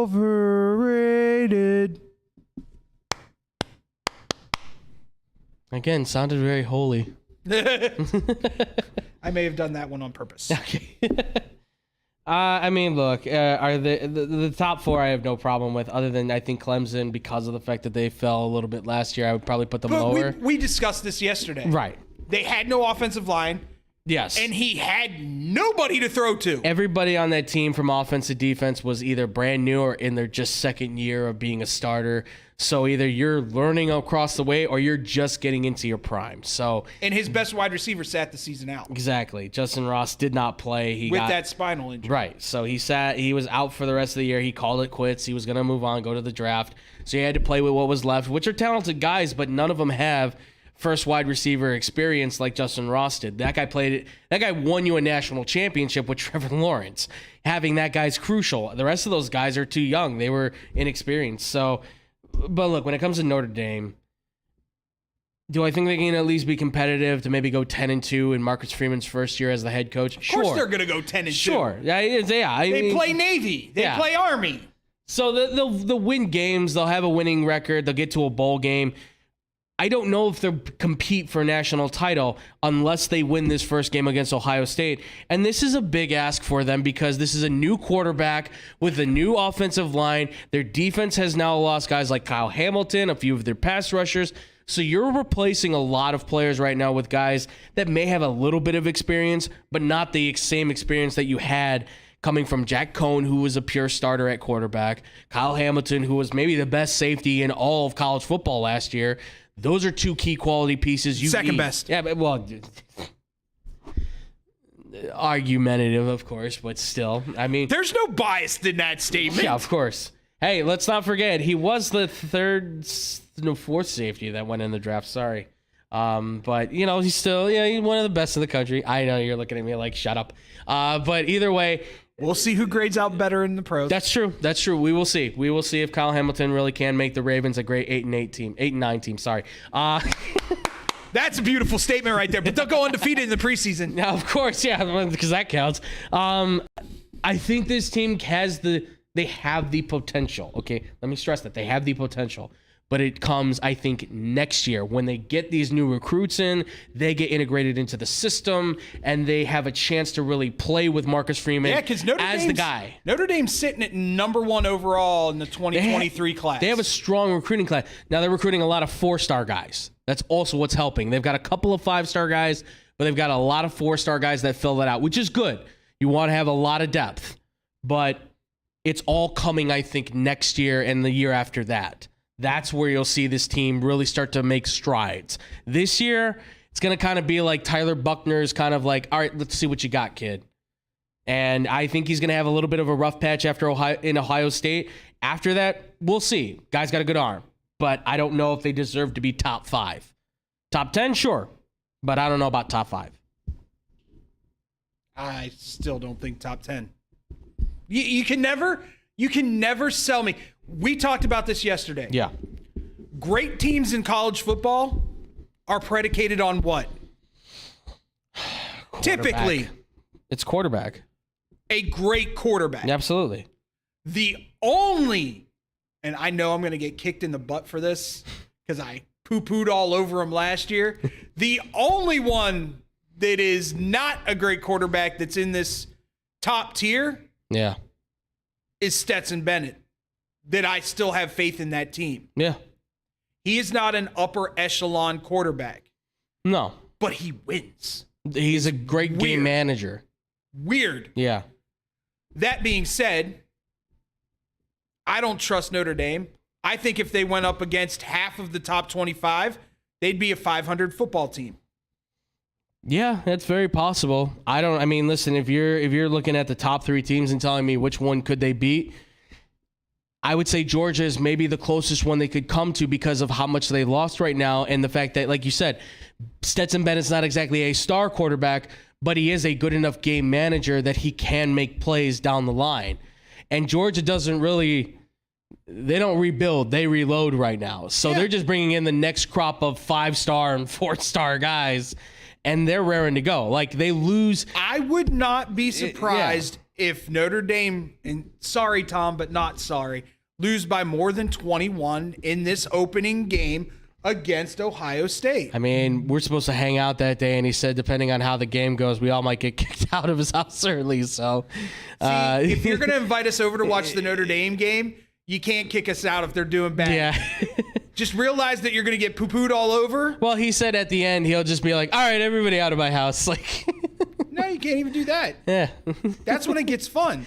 Because then we get to jab at you. Yeah. And see how annoyed you get. I would expect that if I said, hey, guys, you know what? I'm not going to the Ohio State-Penn State game. Everybody come over to my house. We'll watch it at my place. Right. I'd expect the same thing. If we watch LSU Alabama, I'll sit there and cry in my hands, but I'll let you guys stake around. They're going to beat them in Baton Rouge. No, I know where the Alabama upset's coming, and this is how I stirred the pot today. Yeah, oh, we did. Because the Alabama love was all being spread all thick today on the show.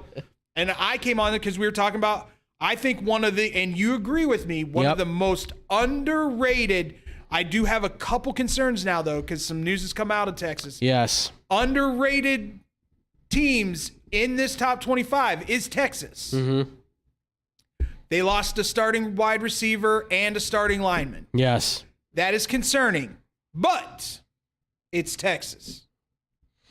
Yeah, they've got plenty of guys. That's the thing, is I'm not too worried about it. Yeah, they lost Junior Ajelo and Isaiah Nair. They lost them both to injuries in a football scrimmage. So I went on, said that they were underrated, got pretty much yelled at for saying they were underrated because it's Texas.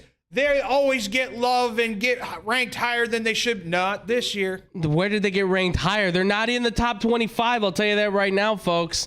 They're in neither top 25, they're not in the AP top 25, excuse me. In the coaches poll, they're 18th. Which I think. But the coaches poll never gets mentioned. It's always the AP.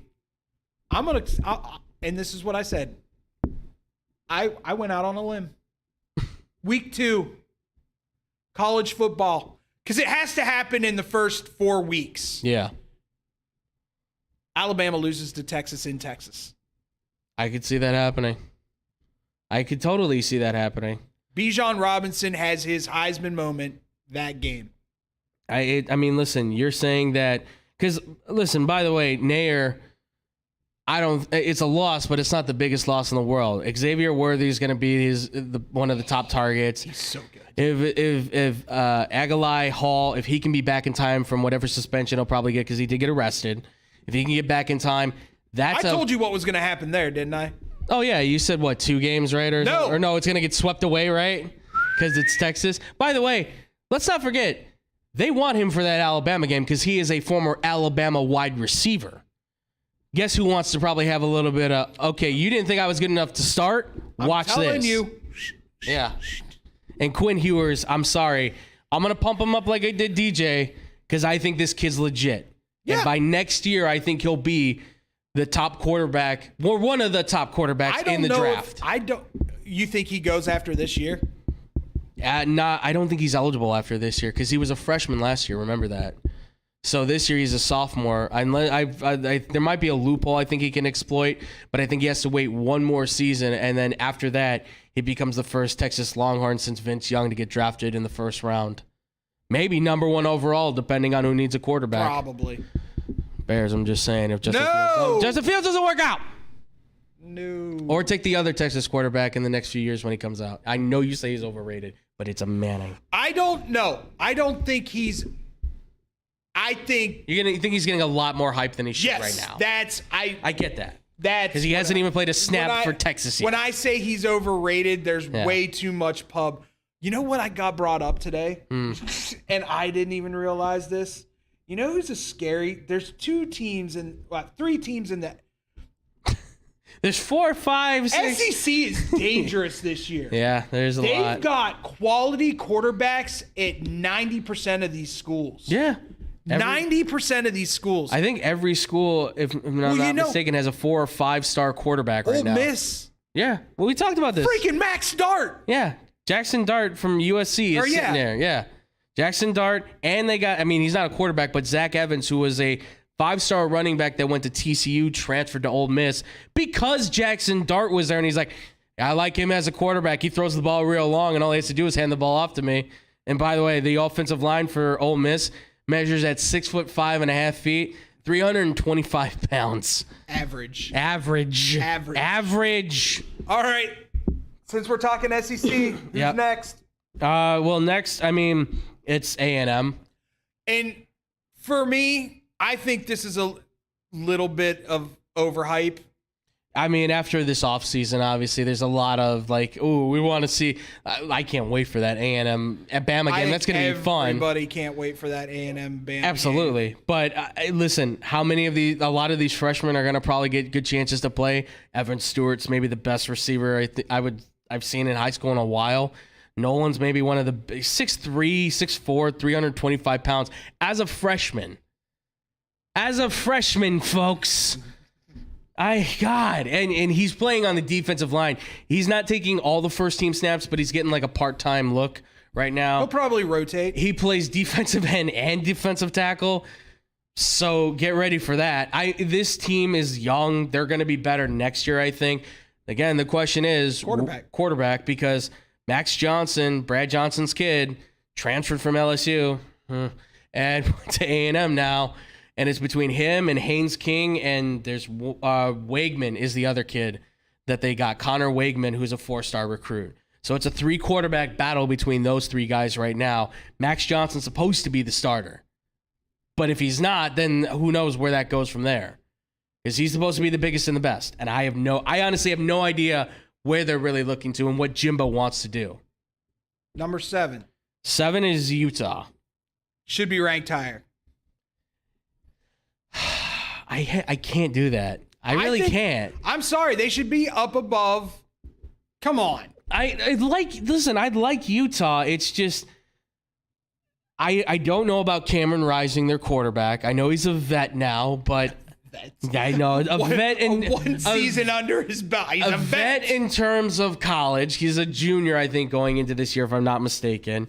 They have a great running game. Their defense obviously lost Devin Lloyd. He's a big part of it. That's the bulk of their thing, is that it's their defense. Their defense is what makes this team so ferocious. They have a very simple passing attack. They've got a strong running ground game that works for them, but it's the defense that's going to make this team shine more than anything. So I think 7 is right where they should be at. But we said this yesterday when we were kind of talking about them with the Pac-12 and in the rankings. If they want to be that team that breaks into the national championship like we saw with Cincinnati, they have got to be an undefeated team. Oh, absolutely. They take a loss to anybody, even USC or whoever, that's going to probably be enough to tell the voters in the college football playoff committee, we're not going to put them in the New Year's 6. And that's going to be crucial for them to do. So they have to run the record, run the sweep. Yeah, I agree with that. 8? 8 is Michigan. Get out. Drew's not going to like that. And if Drew's here tomorrow, I think we should talk NCAA football, and I'll sit up here with you guys. Yeah. And legit, it should be a discussion. I want to know why he thinks they should be at 8. And if he truly believes that they should be at 8. Yeah. Because I'm going to sit here and tell you right now, I don't think they're the top 4 team. They're a top 4 team in their own conference. Right. Well, we kind of talked about this before yesterday. Like I said, I think sometimes the national recruiting stuff goes into this. And did they have that great of a recruiting class? They had some pretty strong recruits that came in. But I know of at least 2 Big Ten teams that had better recruiting classes. Right. Well, listen, last year they finished for the Final Four to play for the college football playoff.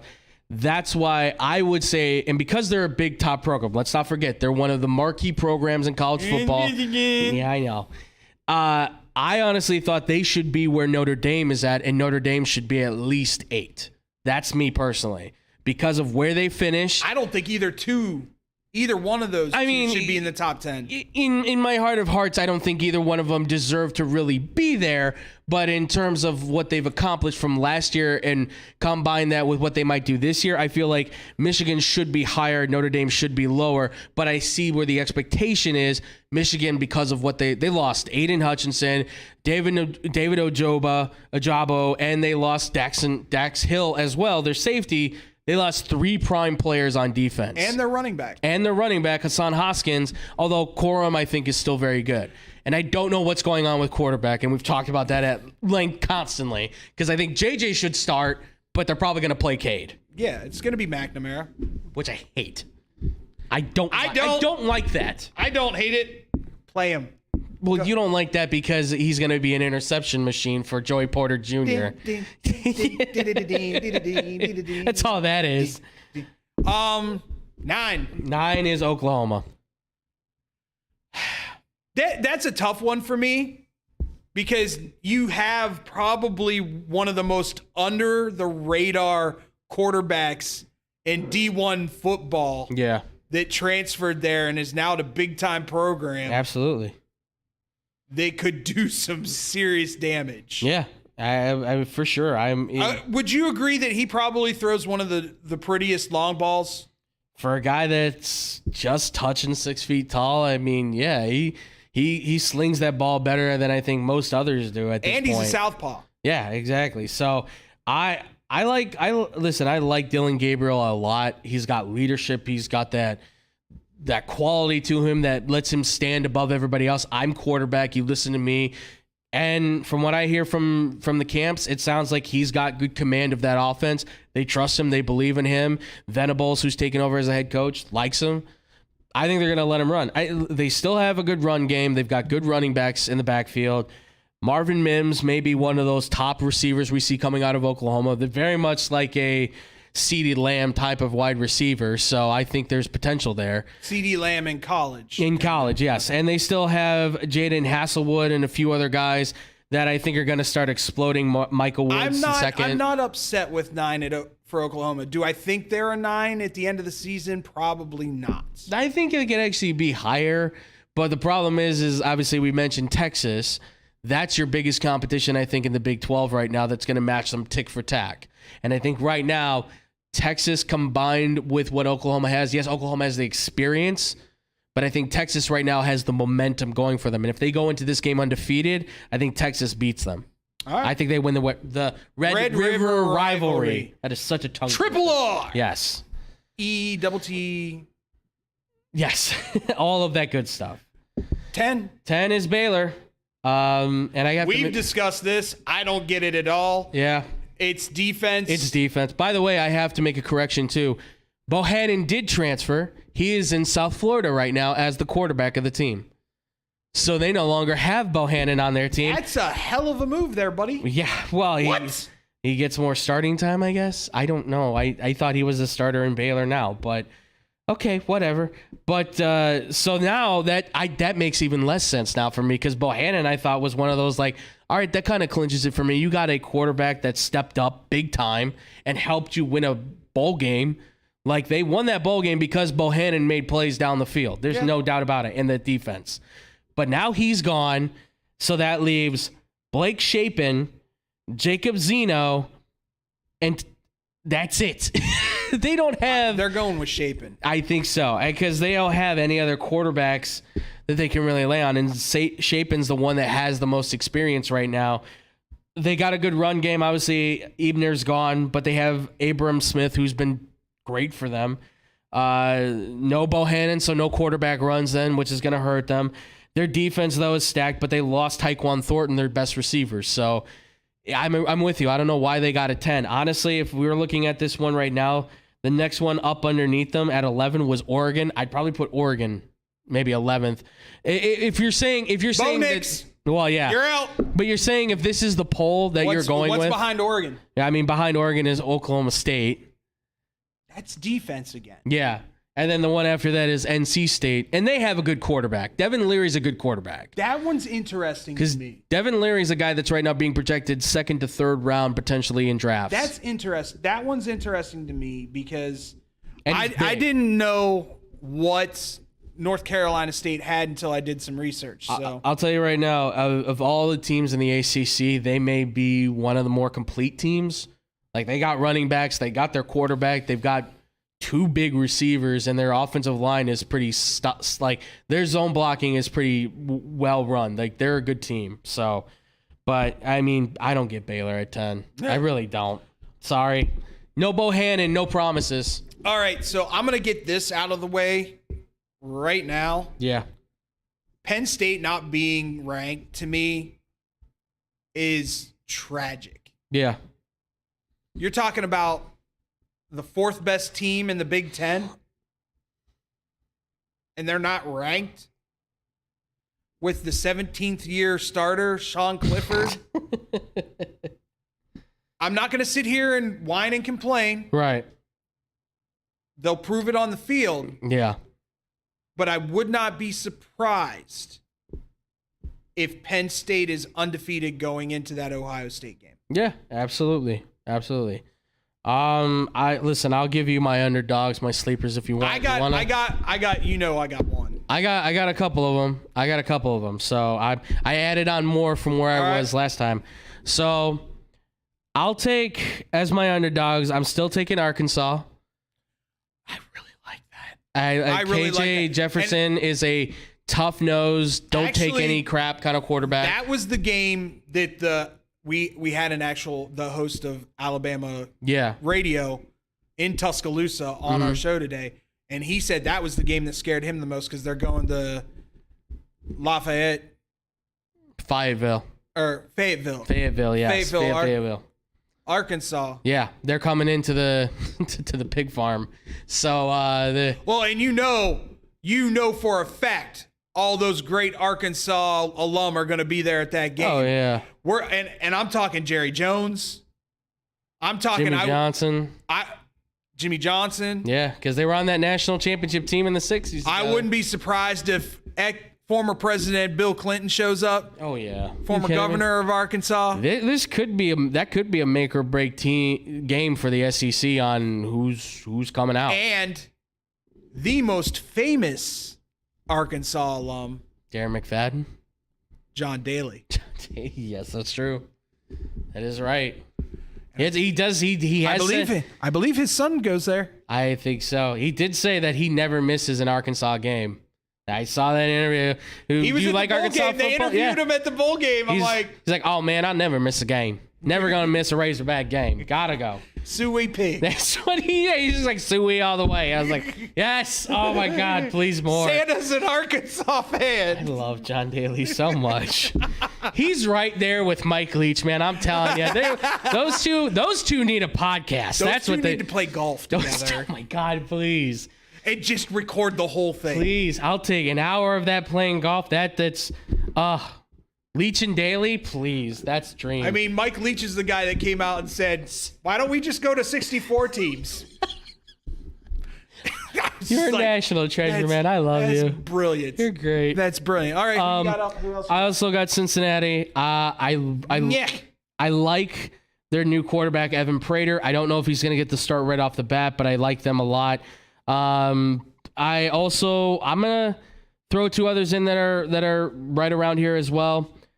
I'm going to say, and I know we talked at length about this already, USC, I think there might be some magic that might come from this season, but I'm also going to toss in Miami. Only if Will Ferrell goes out there and plays. Yes, but I'll toss in Miami too, because Tyler Van Dyke might be the realest deal of all these quarterbacks. And I know Bryce Young and CJ Stroud are good, but I think this kid's probably the third best quarterback and might actually become the best quarterback once combine and everything's all said and done. This kid's got size, arm strength, and he's only 19 technically, I think, or technically. So second year starting at the University of Miami, and it's Mario Cristobal too, and I like that.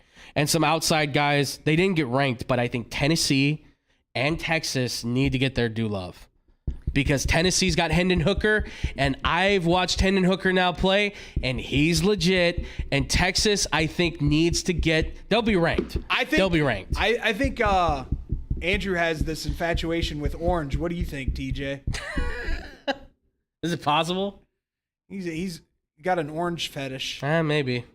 Burnt orange. I got oranges at home. I might need to go eat an orange. Well, I have. He goes from the Bears to the Bengals. I got sherbet at home, man. Listen, sherbet. Yeah, I got orange sherbet at home. See, this is why I think the SE might just devour itself. It could. There's a lot of teams. If you didn't bring up two of my teams, I know. Yeah, Kentucky. With Will Levis is going to be scary, and if Anthony Richardson hits, which it's sounding like he's got his head on straight, and he is by far way more mature, and he said I did a lot of growing up over the offseason, and that's good. Well, love to hear that. I think he got a no nonsense coach. Oh, absolutely. Napier's not gonna take any nothing. I think Napier walked in there, knew what he had in Richardson, and said, "Listen, you don't get your head on straight, you're not starting for my team." Oh yeah. Well, I forgot who it was. One of the defensive backs said, knowing he's coming in from a small program and how successful they were, you know what he can do at a big school now. He's got all the resources. We want to win. I don't remember who said the quote. It was one of the defensive backs. And if you know that's their feeling, that means Florida's up and coming. They're coming for it. And yeah, I'm going to homer a little bit. Don't sleep on Penn State. No, absolutely not. If Sean Clifford finally lives up to the potential after 19 years, after 17 years, it's gonna grow like Januska's mile runs. To be fair, he's actually only played in the game. He's actually only played at Penn State like 5 years. It just feels like he's been there forever. Yeah. That's the problem. Yeah. All right, he's been there, played there for 5 years now. Going to be been there for 6. Speaking of Penn State players, yeah. Your favorite Penn State player had himself a game, the first game of preseason. Yes, he did. Trace McSorley. Yes, he did. How's it going? Shout out, Trace. Anytime you want to come on the show. You know what happened after he had a good game? People sent me an email saying, "Do you see Trace's game?" And guess where a link went to? Went right to the song, baby. Yeah, it did. Listen. You know it did. If that kid wants to come over and play as backup to Cincinnati or Chicago, do not be mad at that, because that kid can fling the ball. Not only can he fling the ball, he's Tim Tebow-esque. Yeah. And I mean that in the nicest way. He can take it and run. Well, and I'm not even talking about run. He just wins, baby. Yeah. That's all Trace McSorley does. Go to the XFL. I'll root for you all day. Oh, my God. You'd be the MVP over and over, man. Oh. Could you imagine how he would get over in the... Oh, woo. They play that song every time he scores a touchdown. Yeah. Then I'd have to hear it all the time. I'll buy your jersey if you go to the XFL. Dude. I'll buy your jersey right now. Hell, I'll do it. I will. I'm telling you right now. Like, and for me, those are the like. I'm officially a fan of you, Trace Penn State, and everybody always asks, "Well, what's the difference from this year to last year?" Yeah. 2 letters. RB. Yeah. They've got 2 of them. And one of them's a freshman. Setting records already in the weight room, I heard. Yeah, Singleton has already broken like a bunch of records and like squats and shit. Saquon's records. Absolutely. So, have you seen Saquon's size, people? Yeah. Guy's not even that big. He's not even as big as Saquon, but he can do it. He can hit it. And I'll throw only Gatorade Player of the Year. Yeah, right. You know. I'll throw the one quick one in there because I did it on the radio. Ole Miss too. Just because Lane Kiffin. We're sitting here, and I'm really starting to wonder if the SEC is just going to eat itself. I told you, man. In the little report I saw, it said Lane Kiffin said he was opening up his playbook a little bit more to dazzle people, so Jackson Dart gets a little bit more, a few more looks out there. So we'll see. I can't wait. College football's coming back. I know. I'm gonna leave it up to you. Do you want to do some smalls, or do you want to just adios? I mean, my You're Killing Me Small was gonna pretty much be the same from yesterday. I've got one. Yeah. So let me do one real quick, and then we'll do a quick goodbye to everybody. We've gone almost 2 hours. Yeah. See, this is what happens when Andrew and I talk college football. Yes, we go on a tyrant. We black out and then we wake up and realize what time it is. Is it college football season yet? No. Damn it. So, to the bricks on hole number 11 of the playoffs for Will Zalatoris. I've played golf 40 years of my life. I started when I was 5. I'm 45 years old now. I have never, and I mean never, seen a golf ball bounce on bricks like that in my entire life. To where it's coming in the trajectory that it's coming in at, and it just bounces straight up and then just bounce, and then nuzzles. I'm telling you, man, it was the hand of God. Oh, it was the golf gods going, we can't do this to this kid again. All right. There's no way we can do this to him. He's had enough. Time to give him a break. Come on back, folks. And then to have Straka pretty much hit the same shot, and his careens into the water. I'm just going, all right. It's clearly fate. Like, this is like, I'm not a believer. I've never been one to believe in destiny, honestly. This is one of those moments where I go, okay, something's playing a part in this. There's no way you hit that shot and the other one goes, boom. Like, no, it doesn't happen. It's not reality. I saw it hit the bricks. I was like, that's in the water. And then all of a sudden, you just hear the crowd cheer. I went, there's no flipping way. And then to watch the replay on how that golf ball bounced on those bricks. It's unbelievable.